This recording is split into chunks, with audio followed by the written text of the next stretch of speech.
right, the channel is live. Hello, everyone, and welcome to Adventure on so many levels.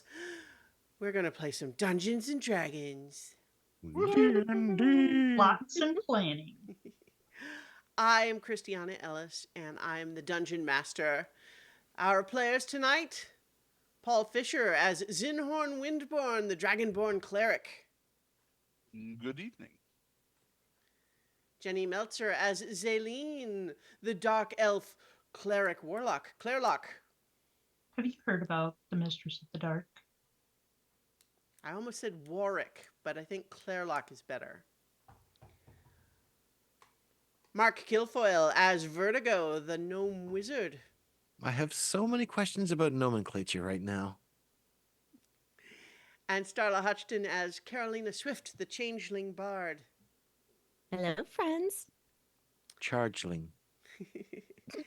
And if anyone hears on the audio a sound that sounds like bonk, bonk, bonk, bonk, bonk, that is my dog throwing his Kong toy at the floor at me in order to have me refill it with treats, but that's not going to happen. You'll just have to tolerate the bonk, bonk, bonk if it happens.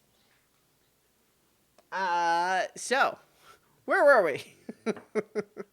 When last we left our heroes, you had chosen at last to meet Trandonel the Knight and Rupino the Artificer, one long dead, the other long imprisoned in a gemstone after fighting each other. You knew that there was some corruption involved, and you freed them both and then ended up fighting the corruption from Trandonel the Knight, freeing him from the dark thoughts and paranoia that had infected him, and hoping that the two of them together can once again aid Talitha and stabilize the seal that has been placed on the magical city of Dinethere long enough for you to figure out something else to do about it. And also, that plan of what else you might do about it involves a certain pain in the neck that you have sometimes dubbed the Adversary, who has the other piece of what you need to get inside Dinethere. And I think as you are all currently, we left you still hiding within your bag of protection itself within the magical tower created by Rupino. All of that currently on a beach outside the Temple of Marushka, where Talitha waits, holding the seal in place with her own life force. So, pocket protectors, what would you like to do? Some of us need to lick our wounds a little bit, I think. Yep. I think a nice Yeah. relaxing discussion around a table might be good. For at least an hour. Hmm? Yep. I'm gonna. We do have a lot to catch you up on. Rupino just says, yeah, I'll bet. So, short rest. Yeah. I think as you are you coming out of the bag and back into the tower, or are you going to sit at the table that is down here in the bag? I think we would go back into the tower. More amenities. Mm-hmm. I think that as you come back out, Rupino immediately glances around the tower and just says, you know, I thought it would be in worse shape. Kudos. Just don't go into the library. Oh, and if you see a very large gray animal, that's Buster. He belongs with Zinhorn. He's not large though. He's like Like 6 guinea inches pig tall. size right Yeah. now. I think that as you come out, certainly immediately Buster does, in his current guinea pig size, romp up and start growling at the two of them. But immediately Trandonel goes down on one knee and starts speaking softly to him. And all of a sudden, Zinhorn, you watch as Buster just immediately calms and starts nuzzling up to his hand. And soon Trandonel is just holding him and petting him and says, a tamed gray render? Incredible. He is pretty incredible. He and I, yeah, we have a lot in common. Tamed might be a bit. I mean, I guess as tamed Well, as a Grey Render can be. I would think it would be difficult at any rate, and I mean, I suppose if you're going to keep a great renderer, you only want it to be so tame. Well, yeah, but also, he's my emotional support animal. Well, he seems like a real sweetheart. He's like, He's adorable. and it's clear Buster is just immediately taken by this guy. All right. Not too many people are familiar with them. Rupino kind of says, "Well, we've been around a little while." Yeah, Fair. exactly how long have you been around? You know, that's complicated. Time works weird. It gets distorted around the sort of Denutherian and Titan magic that we're just kind of steeped in. There's a lot that's hard to explain. I feel like it's not probably useful to try to put a specific number on it, short of just saying a long time, but a lot of that was spent sitting on a chair. So, Yeah. I think I have a question for Zaleen. Your key, your amethyst key necklace that is your holy symbol of sorts, your packed item. Is it like in your shirt or is it like out where anyone could see it? I would just probably leave it hanging out. Okay, I just wanted to be clear. I think. How about you make a perception check for me?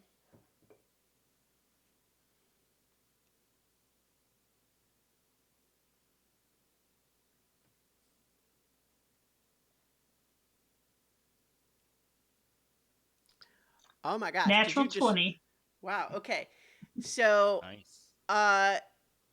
I think that you, as just this kind of conversation is happening, it's a blink and you'll miss it moment, but you just happen to be looking at just the right time for Rupino, who is kind of looking around all over, to just briefly be looking right at that key and kind of do a little bit of a huh.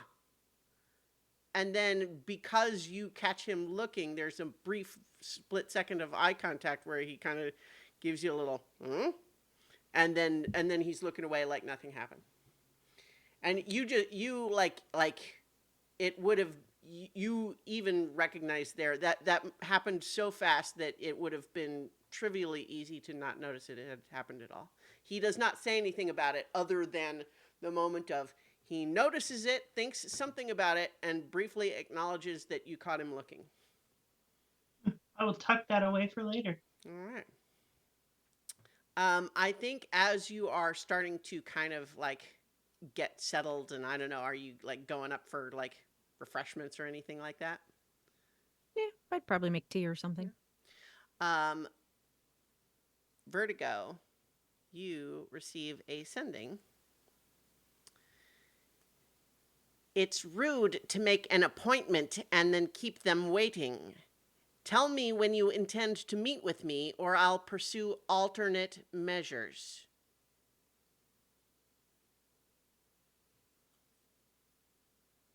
I think out loud,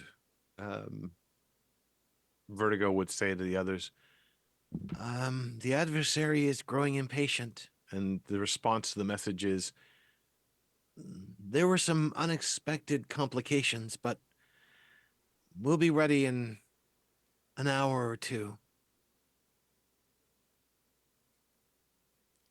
You don't get a reply. You hope that will be sufficient. Not exactly sure where he is. I can't tell from in here. Once they're outside, I might be able to pinpoint him a little bit more clearly. So I think Rupino, you know, is looks amused, and Trandonel looks concerned and just says, "You have an adversary?" Not exactly He has a lot of ours. names. Yeah. Yeah. Someone we've encountered along our way, and our paths have crossed more than once. Someone who seems to be collecting some of the rather nasty side effects of, well, curses, I suppose, but also perhaps Stenitherian magic. Not exactly succumbing to them, but more integrating them. Growing more powerful, but also more susceptible, I think.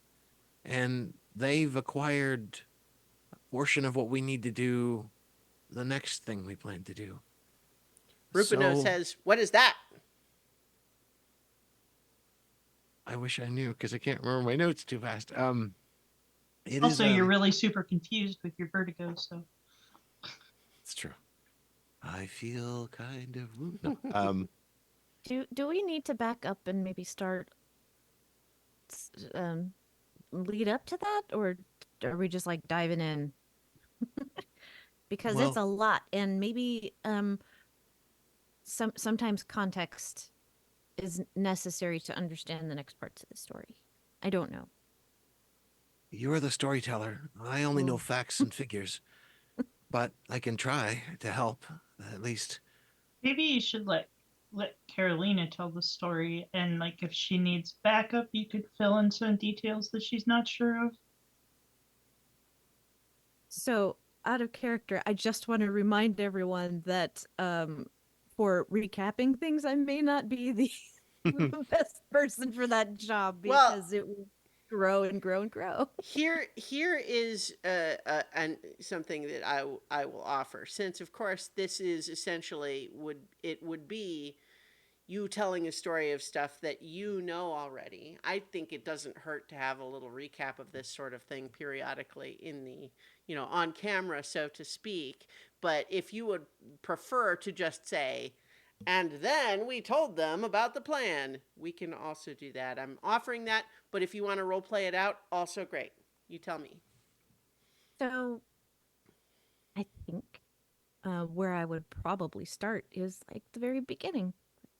So once upon a time, a Maybe group not that of far back. unrelated individuals had some very strange dreams and were all brought to a particular pub on a particular night. And the rest that unfolded was mass chaos. So then I would go in and talk about, Mm-hmm. Sorashana coming in and then finding the, essentially trash Mm-hmm. heap with I know I'm forgetting everything too. You can get it. yeah, I have notes. Alistair's corpse Mm-hmm. and letter. Um and it's kicked off this whole mystery, and we ended up, uh in a different pocket dimension, and we explored that, and we fought some stuff, and we discovered, these midnight stones, and then we all went back to this castle, and I'm gonna keep telling them about our some of those early hijinks. Mm-hmm. Discovering this And whole as problem with nightmares.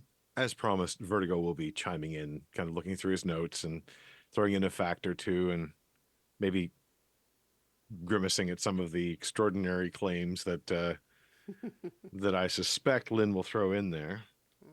Are you uh, suggesting that bards are wont to exaggerate? I suggest that reality is not necessarily the best story, apparently.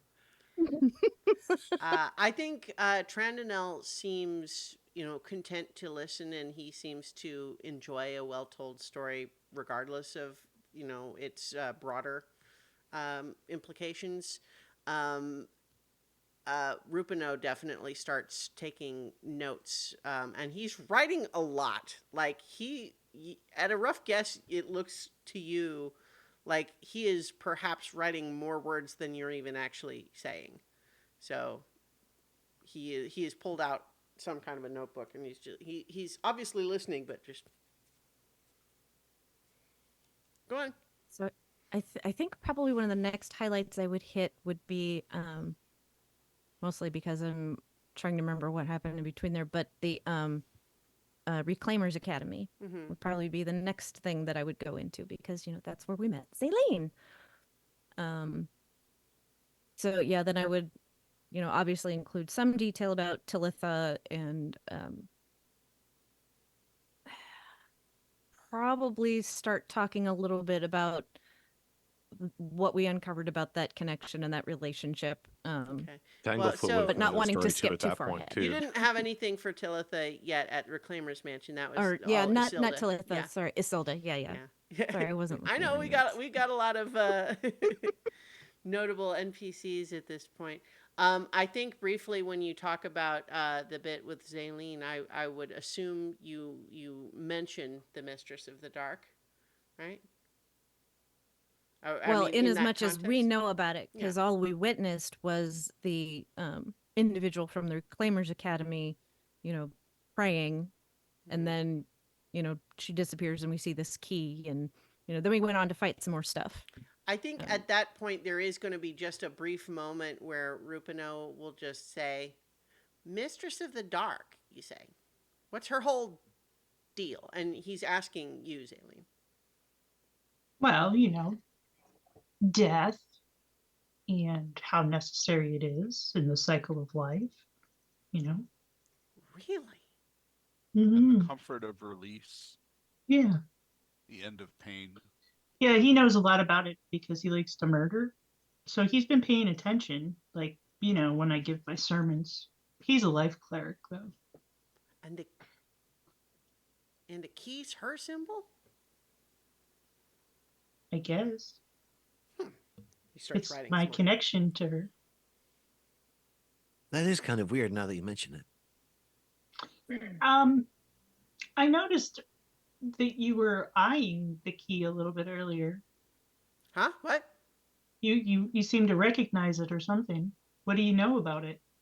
Well, just keys have a, powerful symbolic energy to them. I was curious about it.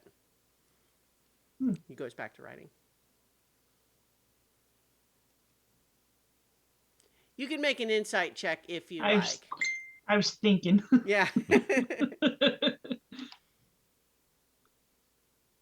13. I mean,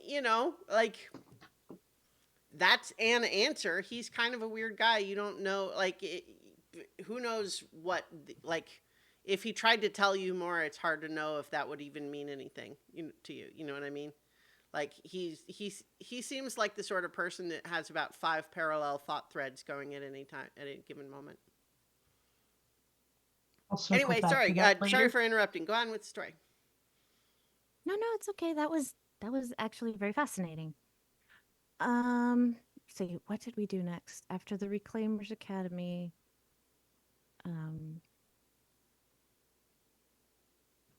I'm looking at my notes. It was train station, and we found the book. Mm-hmm. That was for Tanglefoot Yeah. before we really knew. Well, I suppose we really don't know what they are yet. Yeah. So I would go on and describe this person that we've been referring to as Tanglefoot. Because we found him in the bag, right? Yeah. Yeah. He was in the little cage when you first got the bag, I believe. Yeah, and we got that at the Reclaimers Academy. So, Right. Because it was Isilda's. right. Yeah. Just as another little note, when Vertigo mentions we still don't know quite what they are, like referring to Tanglefoot, Rupino doesn't say anything, but he dog ears the page he's writing on when you say that, and then just keeps going.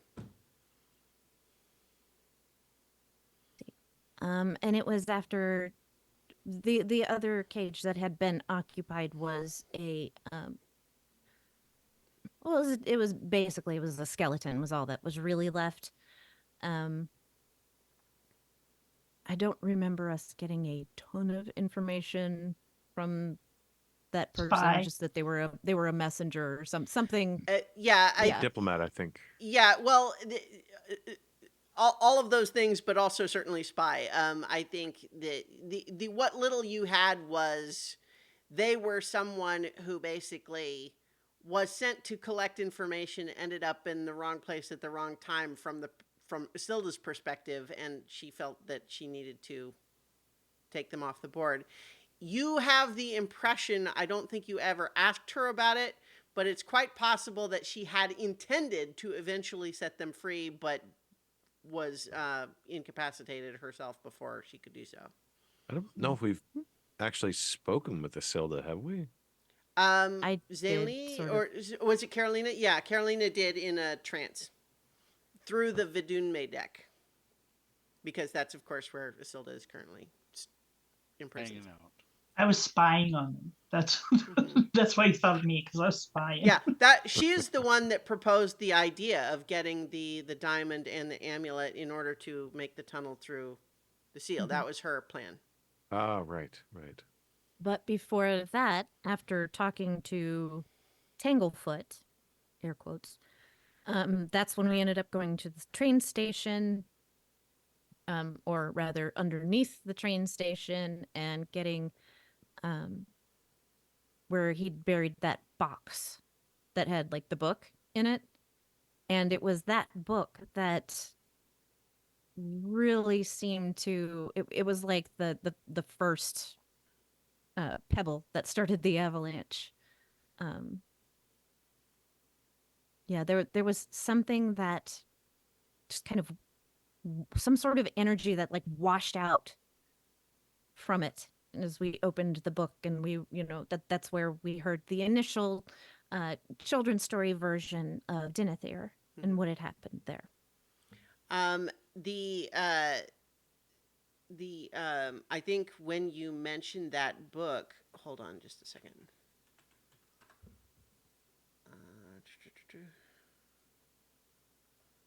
Where are my notes here? I think when you mentioned that that book, I think Trandonel looks to Rupino and just says, "Hestia's book, do you think?" And Rupino just kind of shrugs. I think we still have it, don't we? Well, it might be in the castle. I think it don't was know that- in the Popinjay bag. We should still have it on us somewhere. Recall that, yeah, basically, Tanglefoot's whole deal is you had to like let him touch it, and then when he did, it sent out the signal. But after that, I don't think anything else happened with it. Yeah, we read the story and we solved the riddle at the end, and yeah. Then there was that weird storm with the Yeah. plasma jelly goo fish people things But we didn't falling get from the there sky. until after they had summoned us to this administrative building, and then the adversary showed up, and well, he tried to kill us all, and swallowed up an entire building, which we fixed later, but Lots that's of people skipping still ahead. died, and he needs to pay for that. So we kind of had to get out of town after that. So that's when we hopped on the airship and we were going to make our way to Immersham. But on the way, that's when we encountered the storm that ate through parts of the ship, and we had to go to Gorn and get some parts and the whole thing. And that's where we found the That tower. was where we found the tower. Yeah, It was inside a pig ate it. I think when you say that, Rupino suddenly gets thoughtful and he's like chewing on the end of his like he's got like a weird little device. I don't know. I think pens exist in the world, right? Like we hadn't been using like literally quills, I don't think. Anyway, so he's got a pen, and he's kind of chewing on it, and he just says, "I would imagine that would have rather severe gastronomic and digestive side effects on the pig." Oh yeah, like It was the pig was swallowing up everything that walked in front of it. Yeah. It was not pretty good. We had to make it bark to get the tower out. And at this point, I would probably sing one of my. I don't know that you guys have heard that whole song. I've been keeping it under wraps because it's kind of my bard diss track. But anyway, so yes, we found the tower in the pig and claimed it for ourselves, or we're trying to figure out who it belongs to because I mean it was causing all the problems in the first place. So That was yeah, also the so- place where we first encountered Buster. In Gorn. Just- Yeah. mhm, Just seemed to sort of come through. yeah. And then as we left Gorn, I don't think we didn't take the airship after that. We walked, right? Right. We're Well, on so yeah, it's trying to remember because no, I think you. Well, We you didn't stole you a didn't horse. go to Emersham. What you ended up doing is going to Up into the mountains. yeah. Yeah. We'd Yeah. also spend probably like 15 minutes talking about my best friend Evan, Mhm. who used Yeah. to be like, who was hired to spy on us, but then he became like our greatest ally. Mhm. We didn't take the airship because they were looking for the airship, I think, at that point, too. Mm. Yeah. I think at a certain point, when you've mentioned, anything related to the Empire a couple of times, Trandonel will just say, "Is the Emperor a good man?" Oh, he's not really anything anymore. Kind of dead. Yeah. That's more recent. Anchors. Yeah, that's also skipping ahead. Um, All right. I don't We- know what I Into would that know about too. the Emperor, so I don't have like that's an Ivy question. I would say it is an opinion question. Well, I didn't know him, but I mean, I lived there and it was okay. Seemed peaceful enough, I suppose. I think he had some secrets. Like I wasn't there, so I don't know, but he seemed pretty suspicious to me. Well, there was the whole Reclaimers Academy potentially feeding into the Emperor's longevity. But yes, so instead of heading to Emersham, we ended up heading up into the mountains to I think Look- actually Rupino will ask what Vertigo meant by that last bit.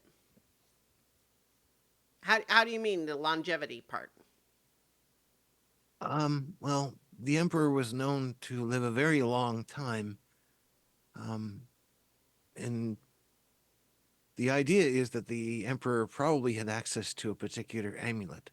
One that is, in fact, the reason we're here and the reason we're dealing with the adversary. Rupino holds up a finger and does a little quick sketch, and he holds it up, and he's clearly drawn the amulet in question.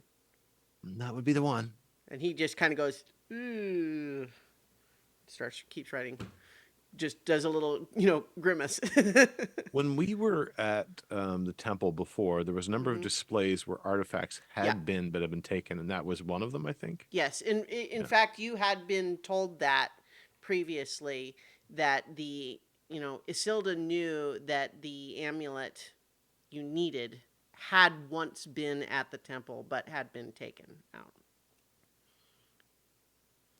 It's good that we're kind of going through this whole thing, just because there's a lot, It's been a while. It's Yeah. fun to just revisit some of these older story beats.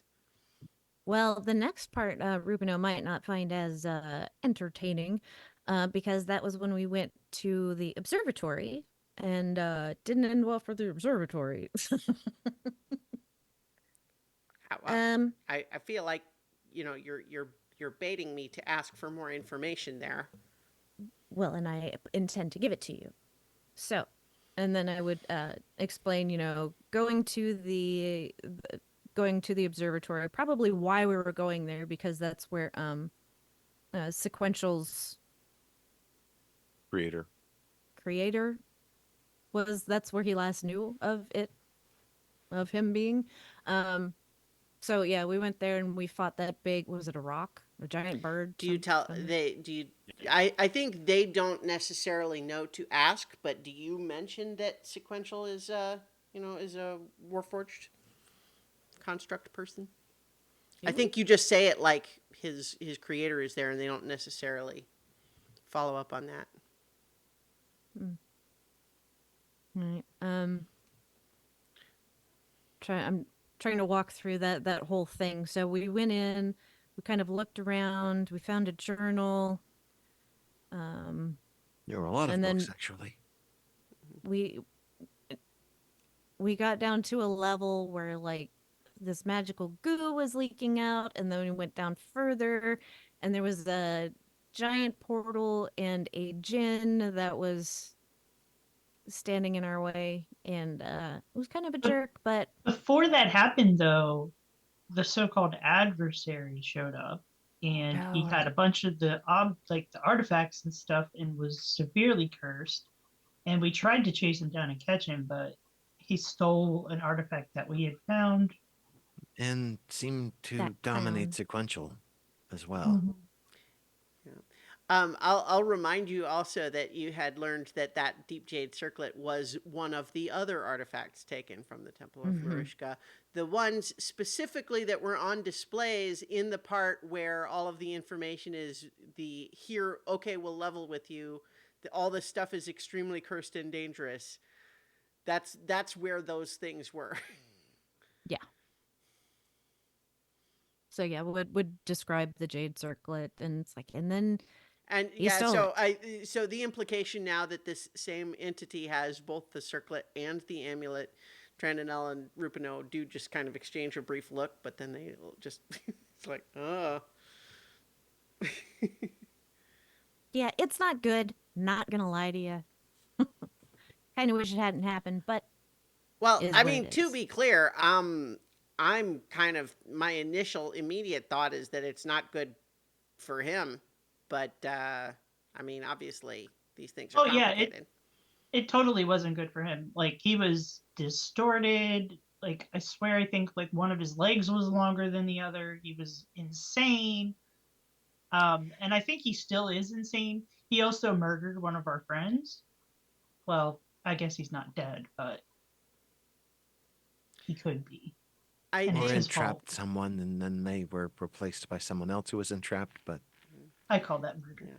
Yeah. I think Rupino is just saying, you know, I felt like we left very clear instructions, but You know, people don't read things.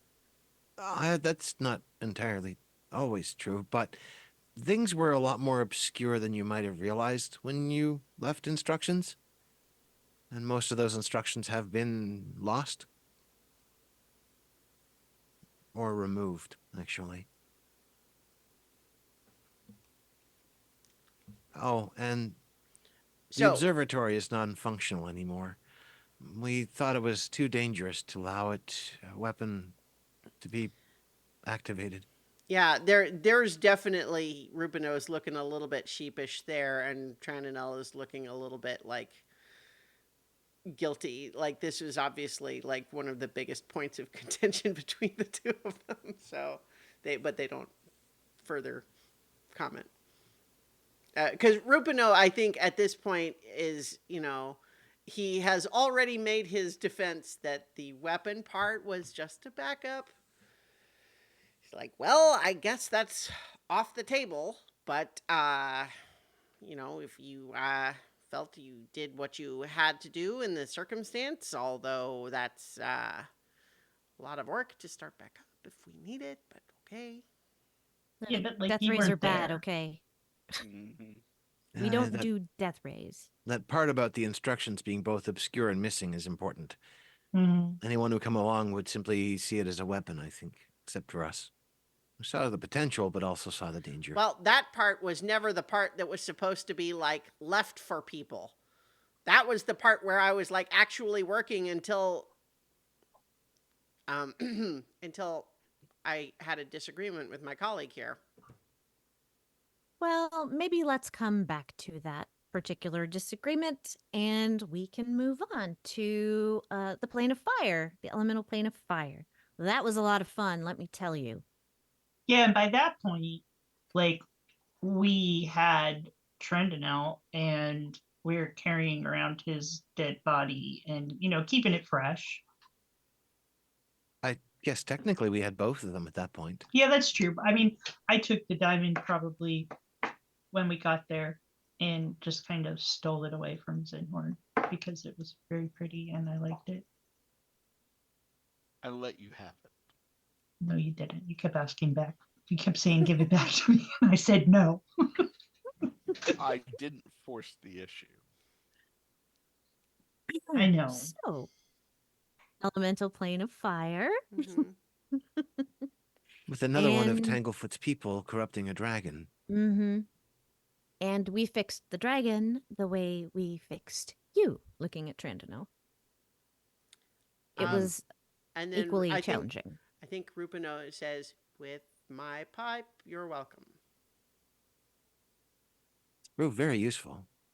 Well, that is why I made it. I have a feeling like we're gonna have to stop here so you two can hug it out. Trandonel looks to Rupino and just He's like, got his arms and up. I think Rupino just gives him a like not mad, but just like, okay, whatever.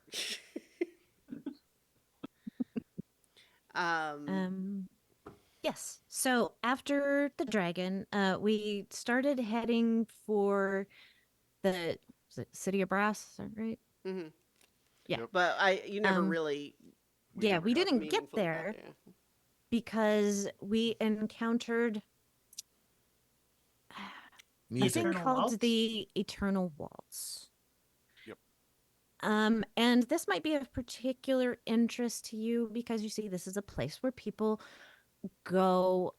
They're invited, and basically they just go and they relax and enjoy themselves and just like forget about all their troubles. And it in and of itself is a little bit troubling, but regardless, everybody seemed perfectly happy there, including your druid friend. Salter. Yeah, Trandonel is kind of nodding. Is like, I suspected that is where he had wound up, but You had know not- it. And, only by legend. I've not been myself. and I think he might be amenable to returning. I think Although our the being proprietors there of the and Eternal talking to Waltz him- might not be. Yeah. That's true. It might be a fight, but we hope to avoid fights when they aren't necessary. I think Rupino says, I think I wrote a paper on the metaphysical implications of the Eternal Waltz, but it would have been back at my workshop. I will Yeah, have probably to check that out. Probably got ruined by goo and stuff, or the fire. The explosions do that. Mhm. And so yeah, we spoke with Selter and got the necklace. Who's got the necklace? What did we do with it? It was for the temple. For Mhm. yeah, for traversing the temple, like going to another level or Yeah, it basically Seeing things, it like yeah. it Level basically 2. lets you get in admin mode. Wasn't that my key? um, Wasn't my key There was- unlocked there was something a- in the temple? there was a couple of different pieces of all that. Mhm. That necklace was basically what like activated sort of the layer of like, the instructions and workshop notes and behind the scenes highlighting and that sort of thing. I don't remember what your key did in there, So- now that I'm thinking about it.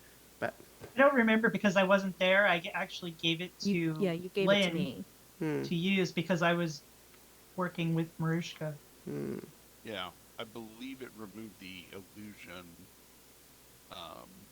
that let us get to. Yeah, the key level went down. into a statue Oh yeah. and opened up the passage below. Okay. Yeah, let's not belabor the point because I don't remember. Right, the right, right. details. Anyway, so we went through this whole rigmarole of the illusion of the temple and the different paths, and none of that stuff really mattered too much because it was all very like it was all fake, basically. But then Yeah, we got- I think Rupino just says, "Yeah, we made it. Yeah." yeah. But by that point, Um, Tanglefoot had already made a direct path, or tried to. Did you also put the trying to remember the I don't think it was it a cave dragon? Is that what it was? I don't There was a giant worm. Was basically yeah. Yeah. So did you also put that there? Because that was really nasty. Well, yeah, it was supposed to keep people from getting into the dangerous part. Well, now it's in the deck of cards, but regardless. So moving on. Next was, let's see, fought the worm, and that I think path that wound around a bunch of spiky things, and then we finally came to the um entrance wall, gate, whatever, the place that has the you step into the little portal to go into the room, and it had the places where all those old relics were, that were not there anymore, and it had the explanation and all that. So, what condition was it in? The Ooh, lights? Not good. well, there was a giant hole in one wall that I think was being dug parallel to that chamber that Talitha is in. Um, and we sealed up some of it, so hopefully stalling their progress. But yeah, the artifacts were definitely gone. The warning was still there. We were able to step into that little dimensional plane to go into the room and speak with Talitha, um, and kind of filled in some blanks of the story for us. And I think you said some of this before, that Talitha is not doing well. Well, she's there by herself. She's She's hanging in tired. there, but she's very tired. And I think that, there's at this point is a point where Trandonel is giving Rupino a look like, hmm?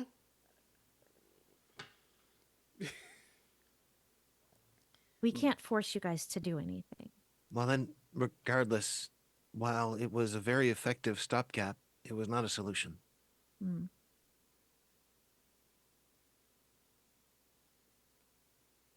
But yeah, while we can't force you guys to do anything, I mean, I think it would be a nice gesture,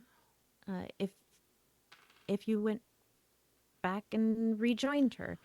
But like Vertigo said, it's not a permanent solution. I It think what can't be. Rupino But says is, yes, I mean, see, that's kind of what I'm getting at. Like, that's why I left, which was to try to find out if it was something we even still needed to do, if there was something else to be done, and yet it becomes a whole big ordeal. So, like, it's one thing to say, you're asking me very nicely to go sit on a chair forever.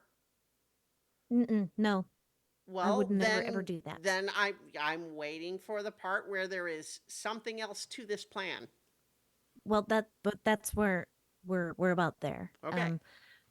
So after we left that, there was a moment where you don't know Isilda, um, but from what we've learned since then, I believe she was one of Hestia's, um, as you put it.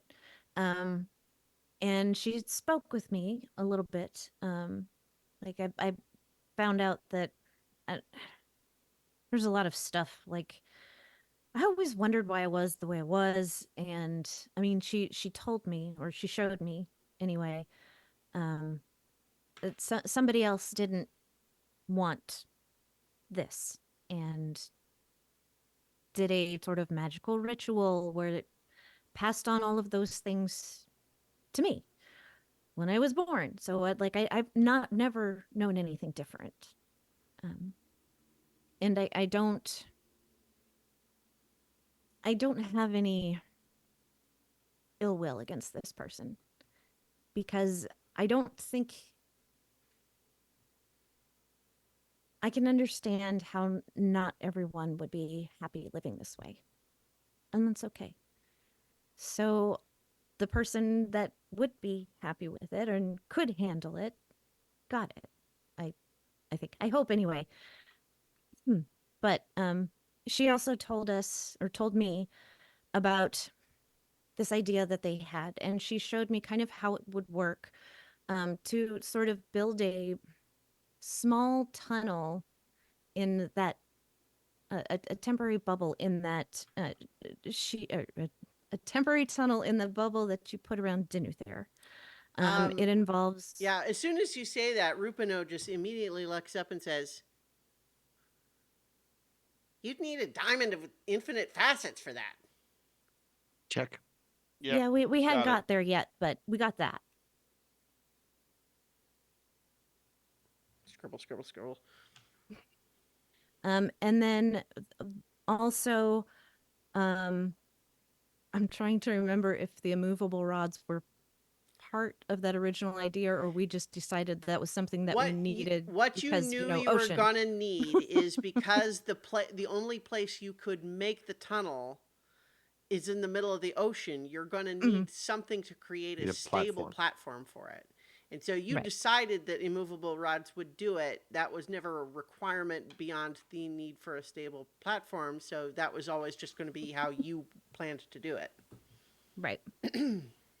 And then the other components were, well, the diamond, but also the necklace, the one that you sketched. You seemed familiar with it, and we didn't know it at the time, but that was in the possession of the emperor and very likely keeping him alive because he was very, very, very old.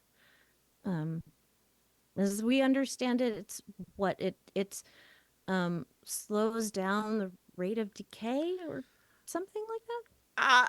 Well, yeah, so Rupino is kind of saying, well, I mean, I suppose that like from the perspective of someone on the outside, I could see how like that would be how it appears to function. What it actually does a bit,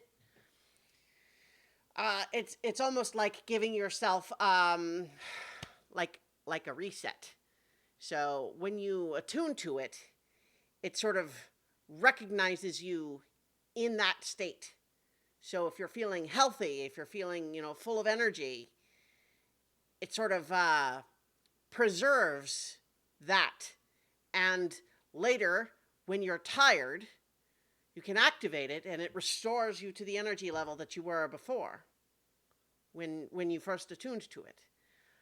But as one of the principal examples of how dangerous and cursed these sorts of magic items can become, it is rather finicky. It's incredibly powerful in the hands of someone who can, or around the neck, I suppose, of someone who knows how to use it. But it does have the the additional consequence that if you ever break your attunement to it, you die immediately, which is not ideal.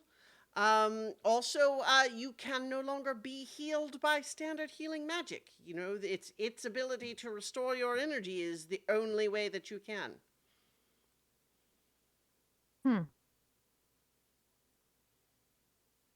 It's not Interesting. good. I mean, it's No. powerful, but it's dangerous. That's Where did it come from?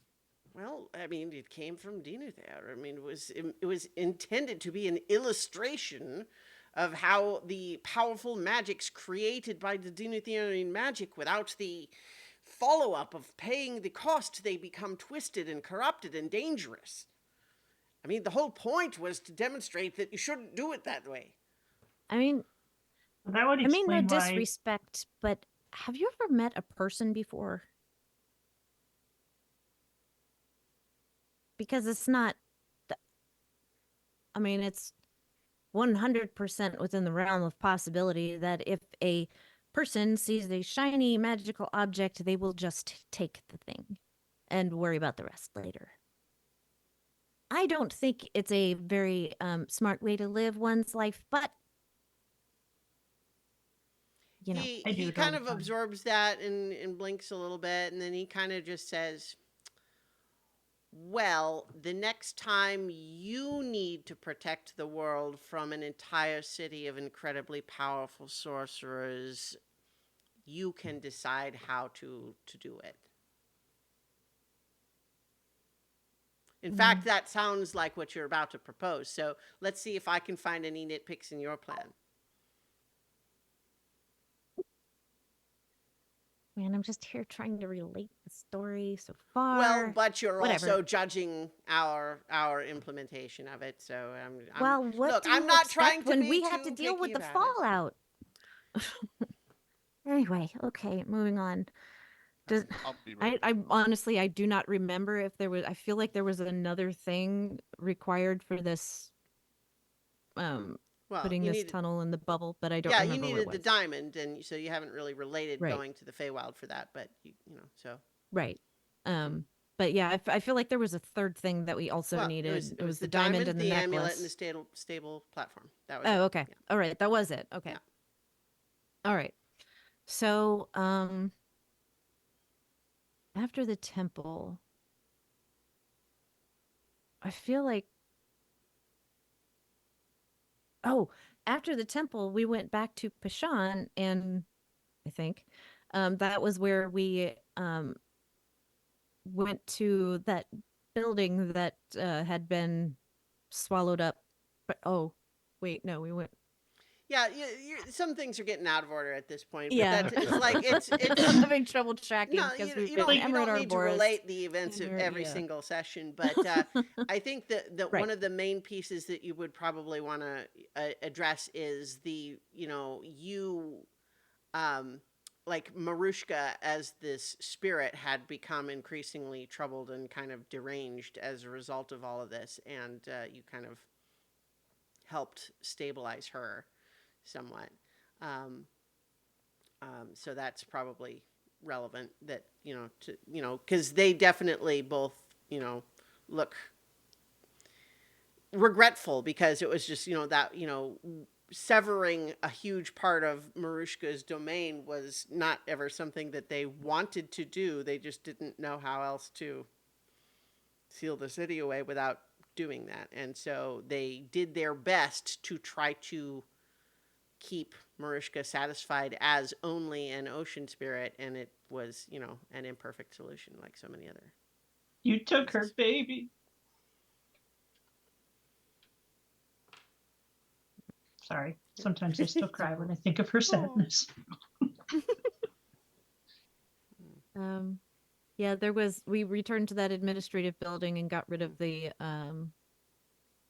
demon that was in there. Yeah, I mean And that was before some of the other Solomonia. things you've said, but yeah. Yeah. I couldn't I couldn't remember. You also, there was kind of, it was threaded in through a lot of all of that. It was just learning more about just the general idea of the plane of dream and the idea that it's sort of getting flooded and overrun. All right. So we can skip ahead to our trip to the Feywild and what we uncovered there with the plane of dream, and then going to the moon shadowed sea that no longer exists. Oops. And Helping the getting rid Titan of the to Lady Despair cross. and getting the diamond and the Titan. So I would cover those Yeah, I things. think at that, Trandonel says to help the Titan cross, perhaps the last remaining living Titan. What a truly legendary and noble task. I'm sure that took a lot out of all of you, but I am in awe.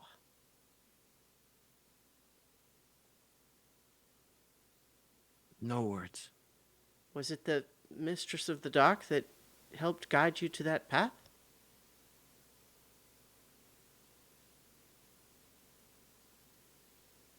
I mean, she guides me everywhere, honestly.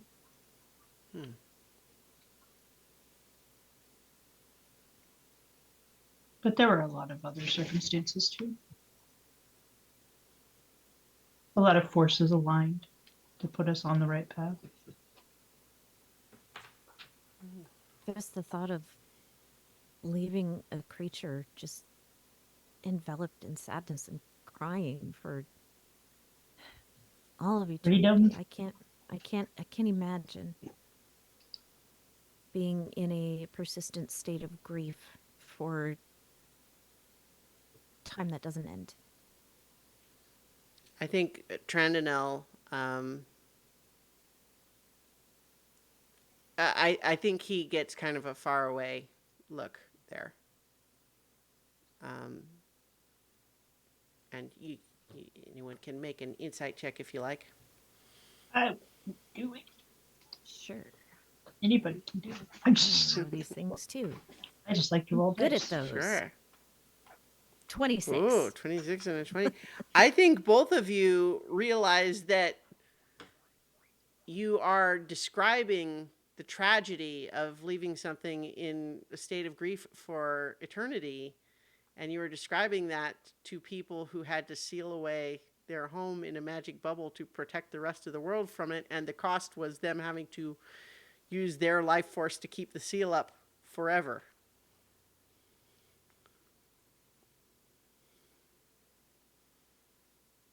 So I'm sure you can understand that that wasn't something we could just walk away from. And Zaline was incredible. This is what she does. She brings peace. I think Trandonel says, if there were any lingering doubts in my mind that all of you have noble aims, then they are dispelled now. That's a relief. I think Rupino just kind of says, noble aims don't always produce good results, just saying. That's But something we're neither- well aware of. Yeah. Let's see, let's see. Then we returned to the Feywild, told the story, and I mean, no idea what happened we next. had to leave mostly again. just it. You know, Well, you the went. Emperor The died. emperor Yeah. was dead. Yeah. Oh yeah. We Mhm. go back to the material plane, we show up, and the first thing that we're told is that the emperor has been killed. And then there's like some goddess that was doing weird stuff, and we were like, we gotta go. Yeah, that's Which goddess was that? that would be Empress Solomonia. And if you don't know about her, like I've got a whole other story for you, but maybe for another time. I thought Solomonia was the Dawn Queen of the Feywild. She used to Apparently, be. she's Well, yeah. she still is, but she also has Mount Celestia now as well. Oh, That Mo- wasn't us. That wasn't us. I mean, moving it up kind in of the was, world. but- Yes. Yeah, So she's she got has. her- She's granted us all boons. What did you get, Zaline? I can. I think I can cast Hunter's Mark. Yeah, Fancy think that's what mine hunter's was. mark. Yeah. So I think at this point, Trandonel just says, so just to bring us back full circle, you've just promised that we're about to go meet with the individual who possesses multiple cursed artifacts and is holding hostage the other piece of what you need to get into Dinuther, and who wants your help getting into Dinuther for unknown reasons? Yeah, I'm not a fan. Yep. Pretty Part sure of the the reasons problem- are awful. Well, part of the problem is understanding what those reasons are without directly dealing with this person. Seems somewhat of a roundabout way to go through things. So I felt it best to confront them on hopefully friendly grounds. I don't know what started their route and their path, but I'd like to know. I'd like to be the one to end it. Timing. Yeah, don't lose your head over this. It could go I badly. already You know that. told you I wouldn't. I know. Rupino says, so first, let me apologize if I seem a little prickly here and there. I'm just, obviously concerned about the fate of the whole world and all of the other planes and all of that stuff. I know the votes are in on the death ray plan. But that said, what I would be curious about is with this new plan to open a tunnel into this bubble, having no idea what's inside, what if the answer of what's inside is an invasion force that is prepared to dominate all of the planes within days, and you have what plan in that case?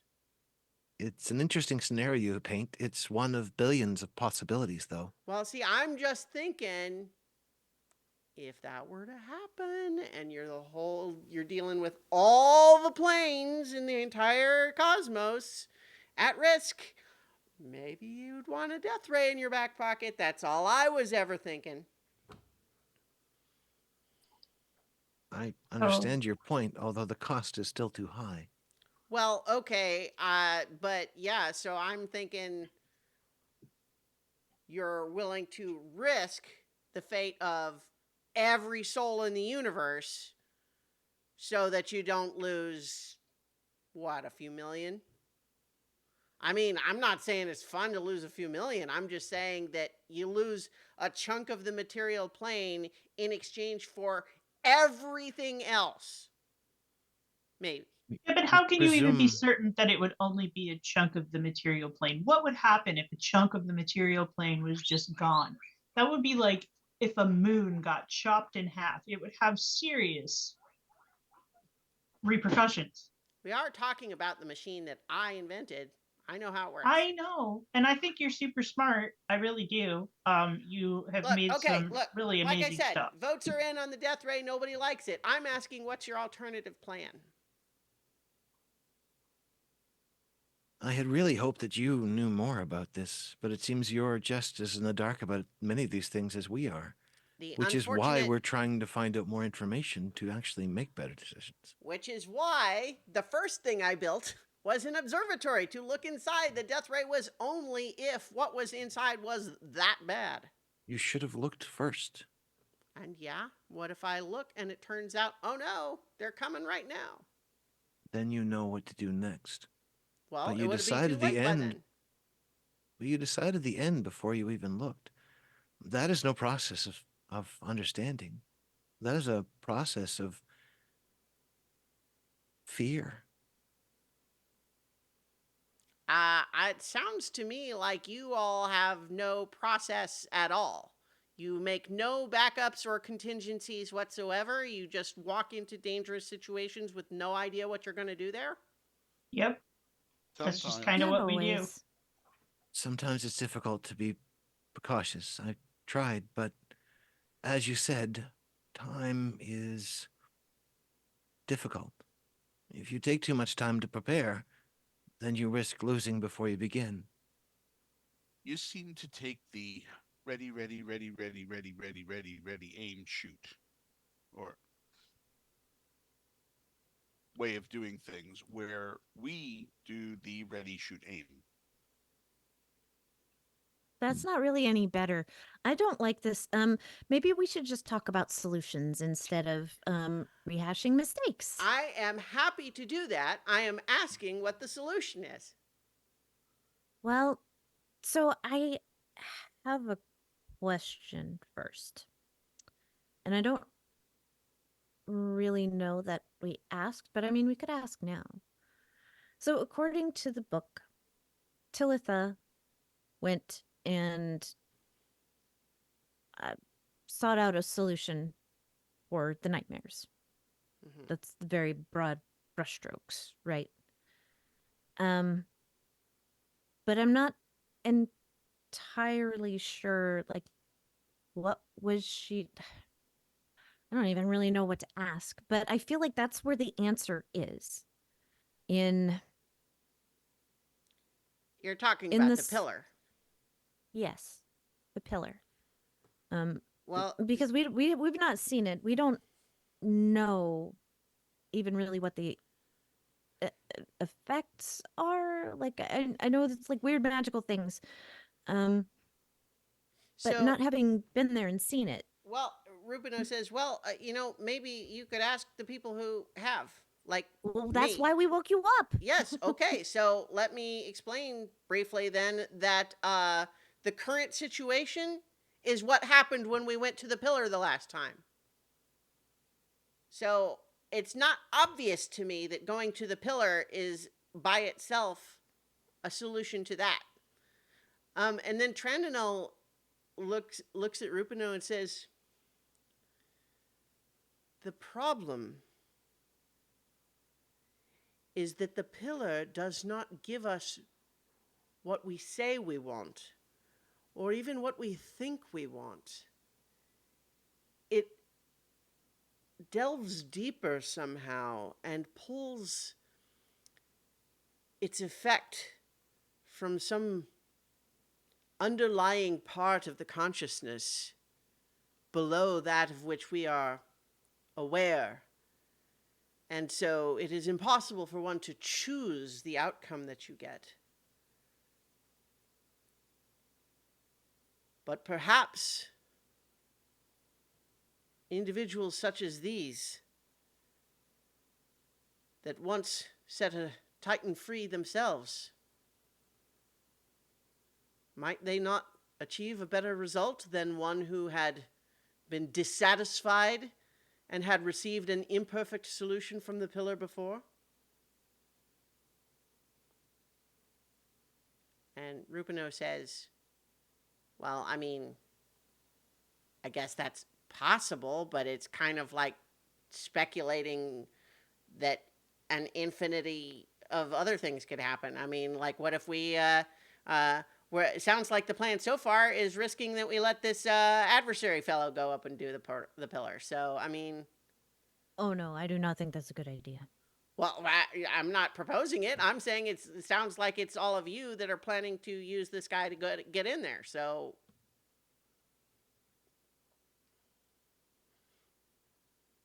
We have not been able to directly confront the adversary for some time. We didn't know where they were, or what they could do, or what they wanted. These are the questions we really need answers to. So we're going directly to the source for those answers. And after this, we will know. Maybe their goals are not entirely dissimilar, or maybe they are warped as yours have been. Do Maybe you think they. he's actually going to tell us the truth, though? I think that if we confront him with our own lies, then we will likely receive nothing but lies in return. If we look to Well, I don't do understand, that, so. I don't know. I don't feel like he ever lied to us. I just think he's insane. Like, and he cannot be trusted to do anything. I We think don't that understand his motivations at all, like his true motivations. I think that he's come in contact with extraordinary powers that have made it difficult for him to exist in a way.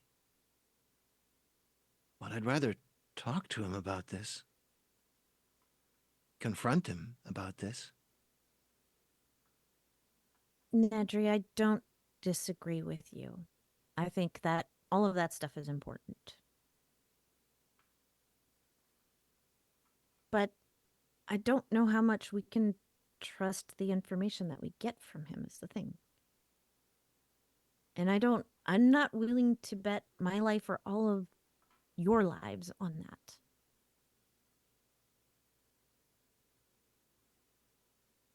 I need to know. I need to know where he started. I need to know more about him. I need to know how he became whatever he is. Why? um, I need to know if that's lying ahead for me. Trandonel actually like stands up at the table and he surveys all of you and just says, I'll tell you what I know.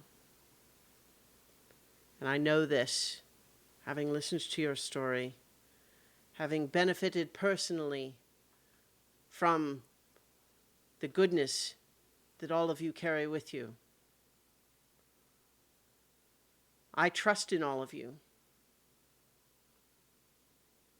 I believe that you will accomplish what we could not. And Rupino does too. And Rupino just kind of scowls and folds his arms.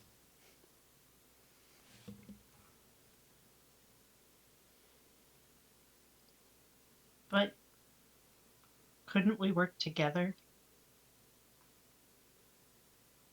You guys know so much more than we do that I think that if we work together somehow, that we could all do it. I had thought that the request was for the two of us to aid Talitha to keep the shield stable while you embark on your mission. If you have another That's- proposal, I'm listening. Yeah. That is one part of it. But part of the reason for bringing the two of you back to the living was to be able to have you as our side when we confront the adversary. Maybe we are blinded by what we've experienced so far, but you're not.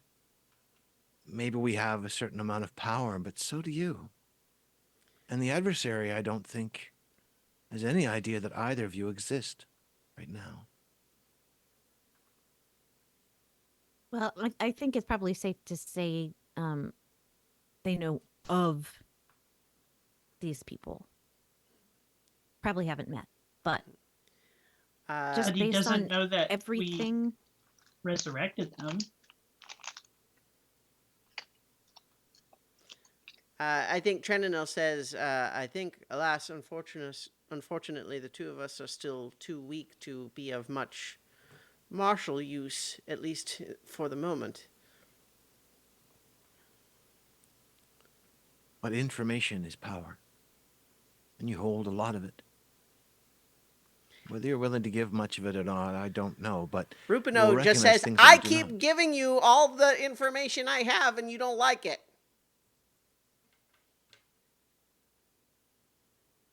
Is there something that you guys would do differently? If you could go back and change it. Rupino says, well, see, the problem, as Trandanel pointed out, is that when you go to the pillar, you don't get to pick. You don't get to bring a blueprint. You don't get to tell it, here's the contract I would like you to sign to give us all this power. It just does what it's going to do. So I don't know that we could have chosen any differently to have it work. Once we arrived here on this continent with the shield in place, we knew that in order to keep it up, we would have to continue feeding it. And so we did what we could to try to maintain it, but that was never going to be a permanent solution, which is why I left and started looking for an alternative. So what I mean is before that. I know that's not the solution you were given from the pillar was not necessarily within your control. Before that, like I'm sure you saw signs that things were going badly, right? Do you think that there's anything that you could have done before that, the break glass in case of emergency thing of going to the pillar? Like, can you think Trendinal of says, anything that might have helped? you're describing a long period of time, the rise of a magical empire that took place over many decades. Tell me how much influence you believe you have over the direction of your own empire. Well, you've, I think, probably had a lot of time to think about it, right? Well, I'm just And trying to say in there your, was not a single moment that everything turned upon. well, I mean, you don't necessarily have to list a single one. I'm just saying in your time that you could have been, reflecting on everything that's happened. Is there anything you can spot that I don't know. I'm not even sure entirely Hindsight what is I'm 2020. right. Rupino There's says, if if there's I had had one more contingency spell up, he never would have trapped me in that diamond. well, there you go. That's something. But if you go back even further, everything that went wrong, I know it took time for it to build up to that point, but how could it have been avoided in the first place? Um, I I think that so what you're kind of asking is you're asking someone who has a life full of all sorts of decisions and regrets and everything, and you're basically saying, what would you have done differently? Um, Mm, I mean, it's But I kind of like the catalyst point. Like if you could think of one singular moment where you're like, that was the moment where everything went wrong. Like there's always something like that when you're looking back over the but things that happen in your life and you're like, man, if I just, turned left instead of gone straight, then I would have never hit that car or I something think like that. Rupino says if you are any kind of a student of probabilities, you are aware that those kinds of moments happen to you 1,000 times a day without you having any idea that it's going on. If you get a ham sandwich instead of a salad for lunch, who knows how that might affect your future? You don't know.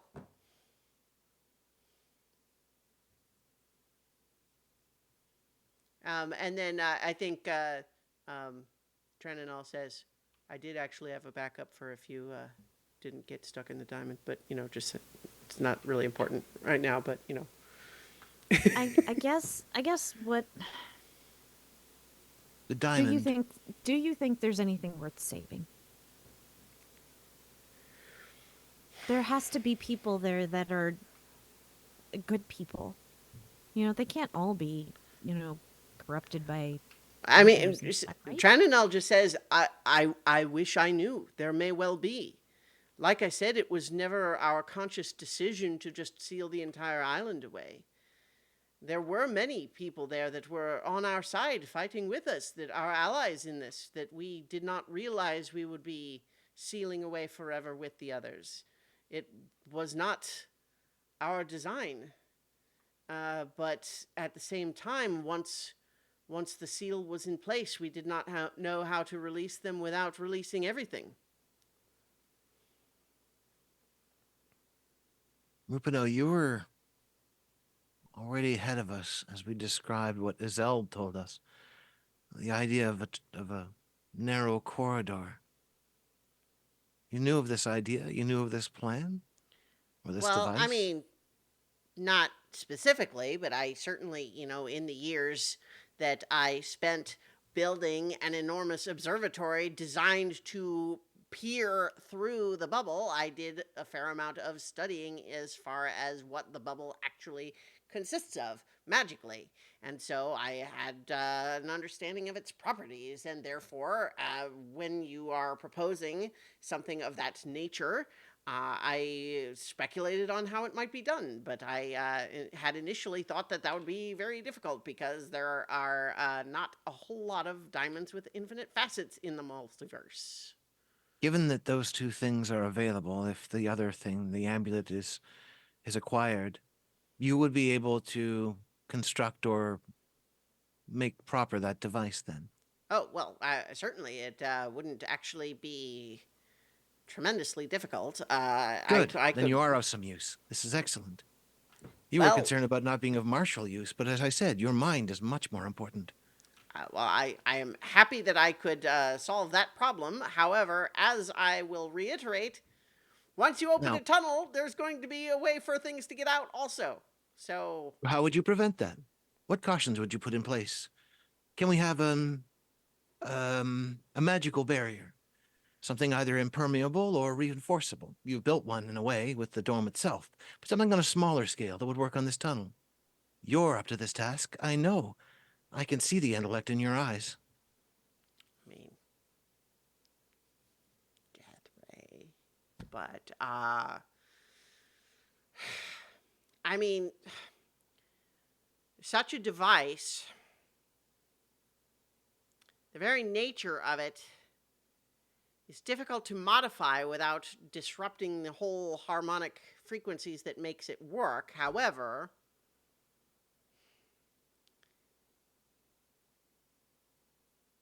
I think the simplest, not that this is entirely what you are asking for, but I think the simplest would simply be that the odds of anything inside being aware prior to the tunnel's creation, and therefore being ready to immediately come out of it wherever it happens, seems substantially unlikely. So it could be opened long enough for you to go inside and then closed again from outside. Perhaps with an arrangement that it be reopened at some predetermined interval. But Good. then, if you were inside, you would need to be able to return to that exact spot at precisely the time, or else you would be as trapped as everything else in Dina there. Good. If we were prevented from returning, it would suggest that we had failed. That is certainly an achievable task. It could even be automated magically if there were a desire to do that, if there was any reason to distrust or fear for the individual who would open it and close it from the other end. Good. Good. And Trendanel, you said there were allies on the other side. People that you trusted and wanted to rescue if possible. I would hope, but it has been a long time and we don't even really know what the status is like inside. There were once people, but I don't know if they would still be alive. Would it be several generations removed? Perhaps they're all androids now, for all we know. But there may be. It is my belief that tyranny will always be opposed. But sometimes many generations must go by before it can take root.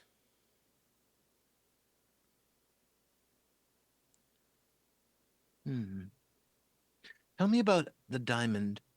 How did you trap Rupino within it?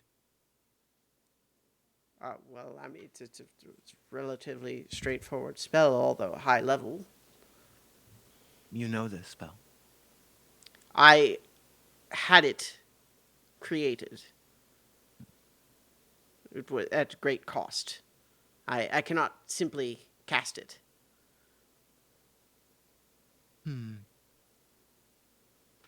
The spell, incidentally, is the imprisonment spell, which is a standard D&D spell.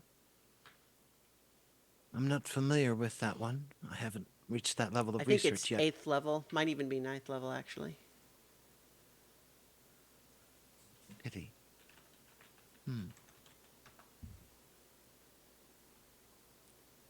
Yeah, 9th level. The amulet. You were familiar with it, Rupino. I don't know whether you created it or not, but... No, not personally. It was one of the artifacts that we ended up bringing out with us once the bubble went up. But you're familiar with at least its Yes. its operation, if not its manufacture. Yes. And it has... I mean, a like I fatal said, it flaw. was one of the... I mean, you know, if we went back to the pedestal, I could point to you where it actually explains everything about it. But... It was non-specific as to certain details, which I hope you might be able to provide, such as how one might remove it from someone. That is difficult because its very nature, like the intent of what it is supposed to do, obviously wouldn't be terribly useful if it was easy to get off to somebody. Even if it were to be physically removed from around the neck of the individual it was attuned to break its attunement, it would have to be removed to some significant distance from the individual for a significant period of time. Its actual functioning could, with a powerful enough dispel, be temporarily suppressed, but that would not break the attunement, only briefly prevent it from allowing its function to take place. What about an anti-magic field? Well, an anti-magic field also, while within the field, it would not be able to perform its restorative uh, property. But Would it it be would not easier to still it would still not break the attunement. would it be easier to get it off in that kind of situation, or would it be about the same? Well, I believe getting it physically removed would be about as difficult as it would be to remove any other necklace. But as I mentioned, simply pulling it off of someone does not break the attunement. Good. Its involvement in this creation of a tunnel, would it have to be stable there to activate the tunnel? Uh, no. In fact, actually, I believe that as long as it is present on either end of the tunnel at the time that it is opened, and for the duration that it is open, you could bring it with you. It is Good. necessary for the opening of the tunnel, but not the maintaining of the tunnel.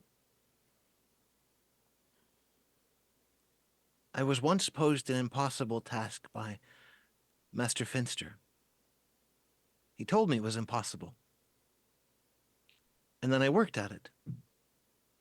And I realized what he was telling me. He didn't have a lot of straightforward lessons, but this one was important. It was impossible because I did not know enough about the problem. From my perspective, it could not be done.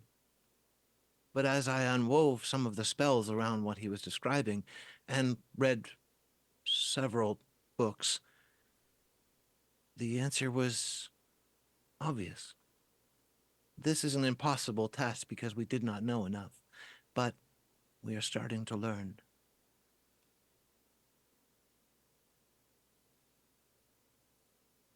I would like to unwind the adversary more, but may not. I think it's been more than an hour now. You can certainly complete your short rest. But also, you had told him an hour or two, so I think you're getting there. I do want to talk to him. And I told him that I would. I told him that you all would be with me. I did not tell him what you would do.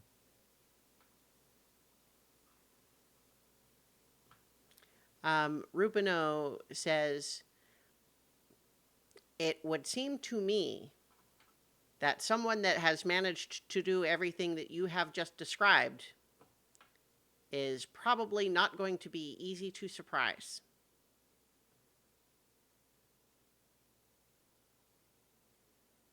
Impossible, perhaps.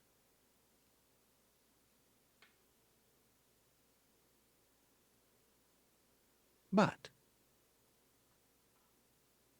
I mean, we do have a thing that might. I don't. I'm hesitant to even like bring it up because the track record of dealing with these artifacts is not awesome. But we will we see what's coming. we do have a thing that could show us some possibilities. I'm not doing it. I'll do it.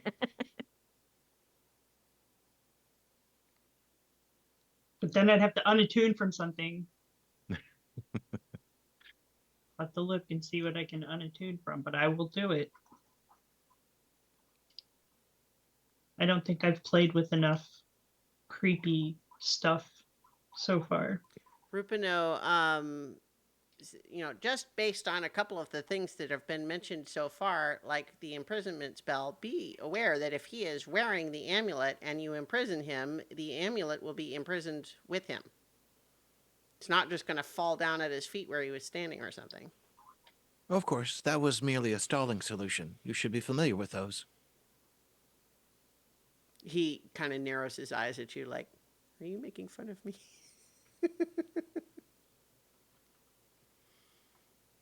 But it would be in extreme circumstances if things are going very, very badly. But as you already pointed out, we don't really have access to that level of magic.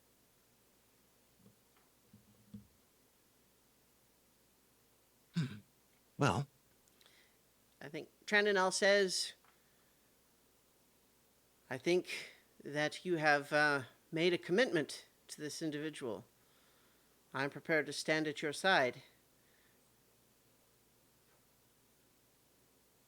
I just feel like maybe we should just approach this honestly, because it seems wrong to be demanding truth and honesty from someone and not give it ourselves.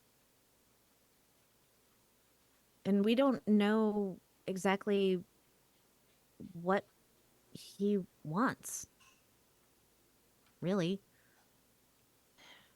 So I would suggest maybe leave some important things behind and just go talk to him. I will go with that. My only issue is that our first meeting with him, that was exactly what we tried to do, and it Mm, went really badly. mm, not exactly. So he did tell Vertigo to come alone and definitely didn't do that. So this time, our adversary is aware that we are a package deal. So there won't be any funny business. We'll just play it straight. Like, I mean, I know that's kind of a crazy idea, but I'm glad you agree. Okay, but Zinhorn, don't kill him. Not going to kill him yet. yeah, Just wait until somebody most says go for it. Then you can do it, but not until somebody else says I it's will time. not start any violence. The murder code word is murder. Got it. It's good to be specific and direct in such things. In the meantime, Rupino, to establish this corridor, to make the thing work, how much time will it take you? I mean, not very much at all, really, because the key difficulty is in obtaining the crucial ingredients that we have already discussed. In the possession of those two, some basic ritual sand laid out on the stable platform. You would probably want a little bit of let's see, runic control to keep it from being blown away. And he starts sketching his. I think that with rudimentary spell components, of course, in addition to the diamond and the amulet itself, I could prepare the instructions for really anyone to cast it in a few hours. A little longer than I was hoping, but it'll work. So we'll need to restrain him for at least a few hours if this is going to work properly. And restrain him on this side, where he cannot go through. Maybe you could put him in the backpack. He has a lot of slippery ways. So does Tanglefoot, but somebody put him in there. True.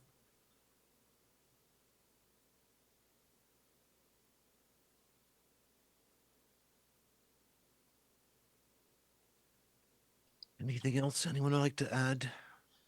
Nope, I think it's time we go and meet this slippery jerk. Do it. All right. So Rupino kind of says, do you want me to come with, or do you want me to start working on these blueprints, or what? I think you should just stay here and work on the blueprints. Like if it comes to a fight, I don't know that you would be much help in that area because Not you at the need. moment. I'm kind Right, of that's missing what I a lot of mean. my stuff. I'm feeling a little bit peaky. I used all of my spell slots trying to get out of that diamond? You was kind of foolish in hindsight. Maybe the two of you can use this time to repair what has been broken and to focus on a solution. One that we're working on. If I could make a suggestion, that diamond of infinite facets perhaps should go in Nedry's bag, the little pouch, for safekeeping. Unless Zaleen wishes to try to use it. It's up to you guys. I mean, no, because it would take a whole other hour to attune to it just to use it. I mean, it would have been a good idea if we would have had it like at the beginning of this short rest. It's a good I- thing an hour ago I started attuning I'm to going it. to say, Zaleen, even as you say that, from somewhere you're not sure, you just suddenly have the thought that actually somehow you don't think it would take an hour. I don't know. I can try it. I'm gonna have to take off my Ioun stone. So I will do that and see what happens. Okay, you're going to use it? Yep. Please, Alright. please Zinhorn. don't let it break your mind or anything, okay? Yes. Zinhorn, fork over the diamond. This is our relationship. You get diamonds, I take them from you. Mhm. I give them to you. Thank you. Here is the diamond. Okay. Does that mean you guys are like married now? Twice? Twice. I don't know how that works with different deities. It doesn't. Deities. How about claws? I think as Zinhorn is holding it over, Trandonel does just look to you, Zaleen, and says, guard yourself. Magical items of that magnitude can have a powerful sway. I will do a quick prayer to the Yeah? Mistress of the Dark to keep me steady in this. It's Okay. for a good cause. If there are ways that we can help her prepare, this would be a good time to try so. I am just going to quietly sit beside her with my, rest my hand on her arm as she does all of this. Just to remind her that I'm here. I think that, not knowing if it'll have any effect or not, but whatever, that Vertigo's eyes flash the brilliance of the sun. As I was now reminded that I have a boon that I have not used because I keep forgetting the damn thing. As he will cast the spell that he knows, but which is not currently memorized, and cast Intellect Fortress upon Zaleen. For the duration, 1 hour. You have resistance to psychic damage and advantage on intelligence, wisdom, and charisma saving throws. Intelligence, wisdom, and charisma. Okay.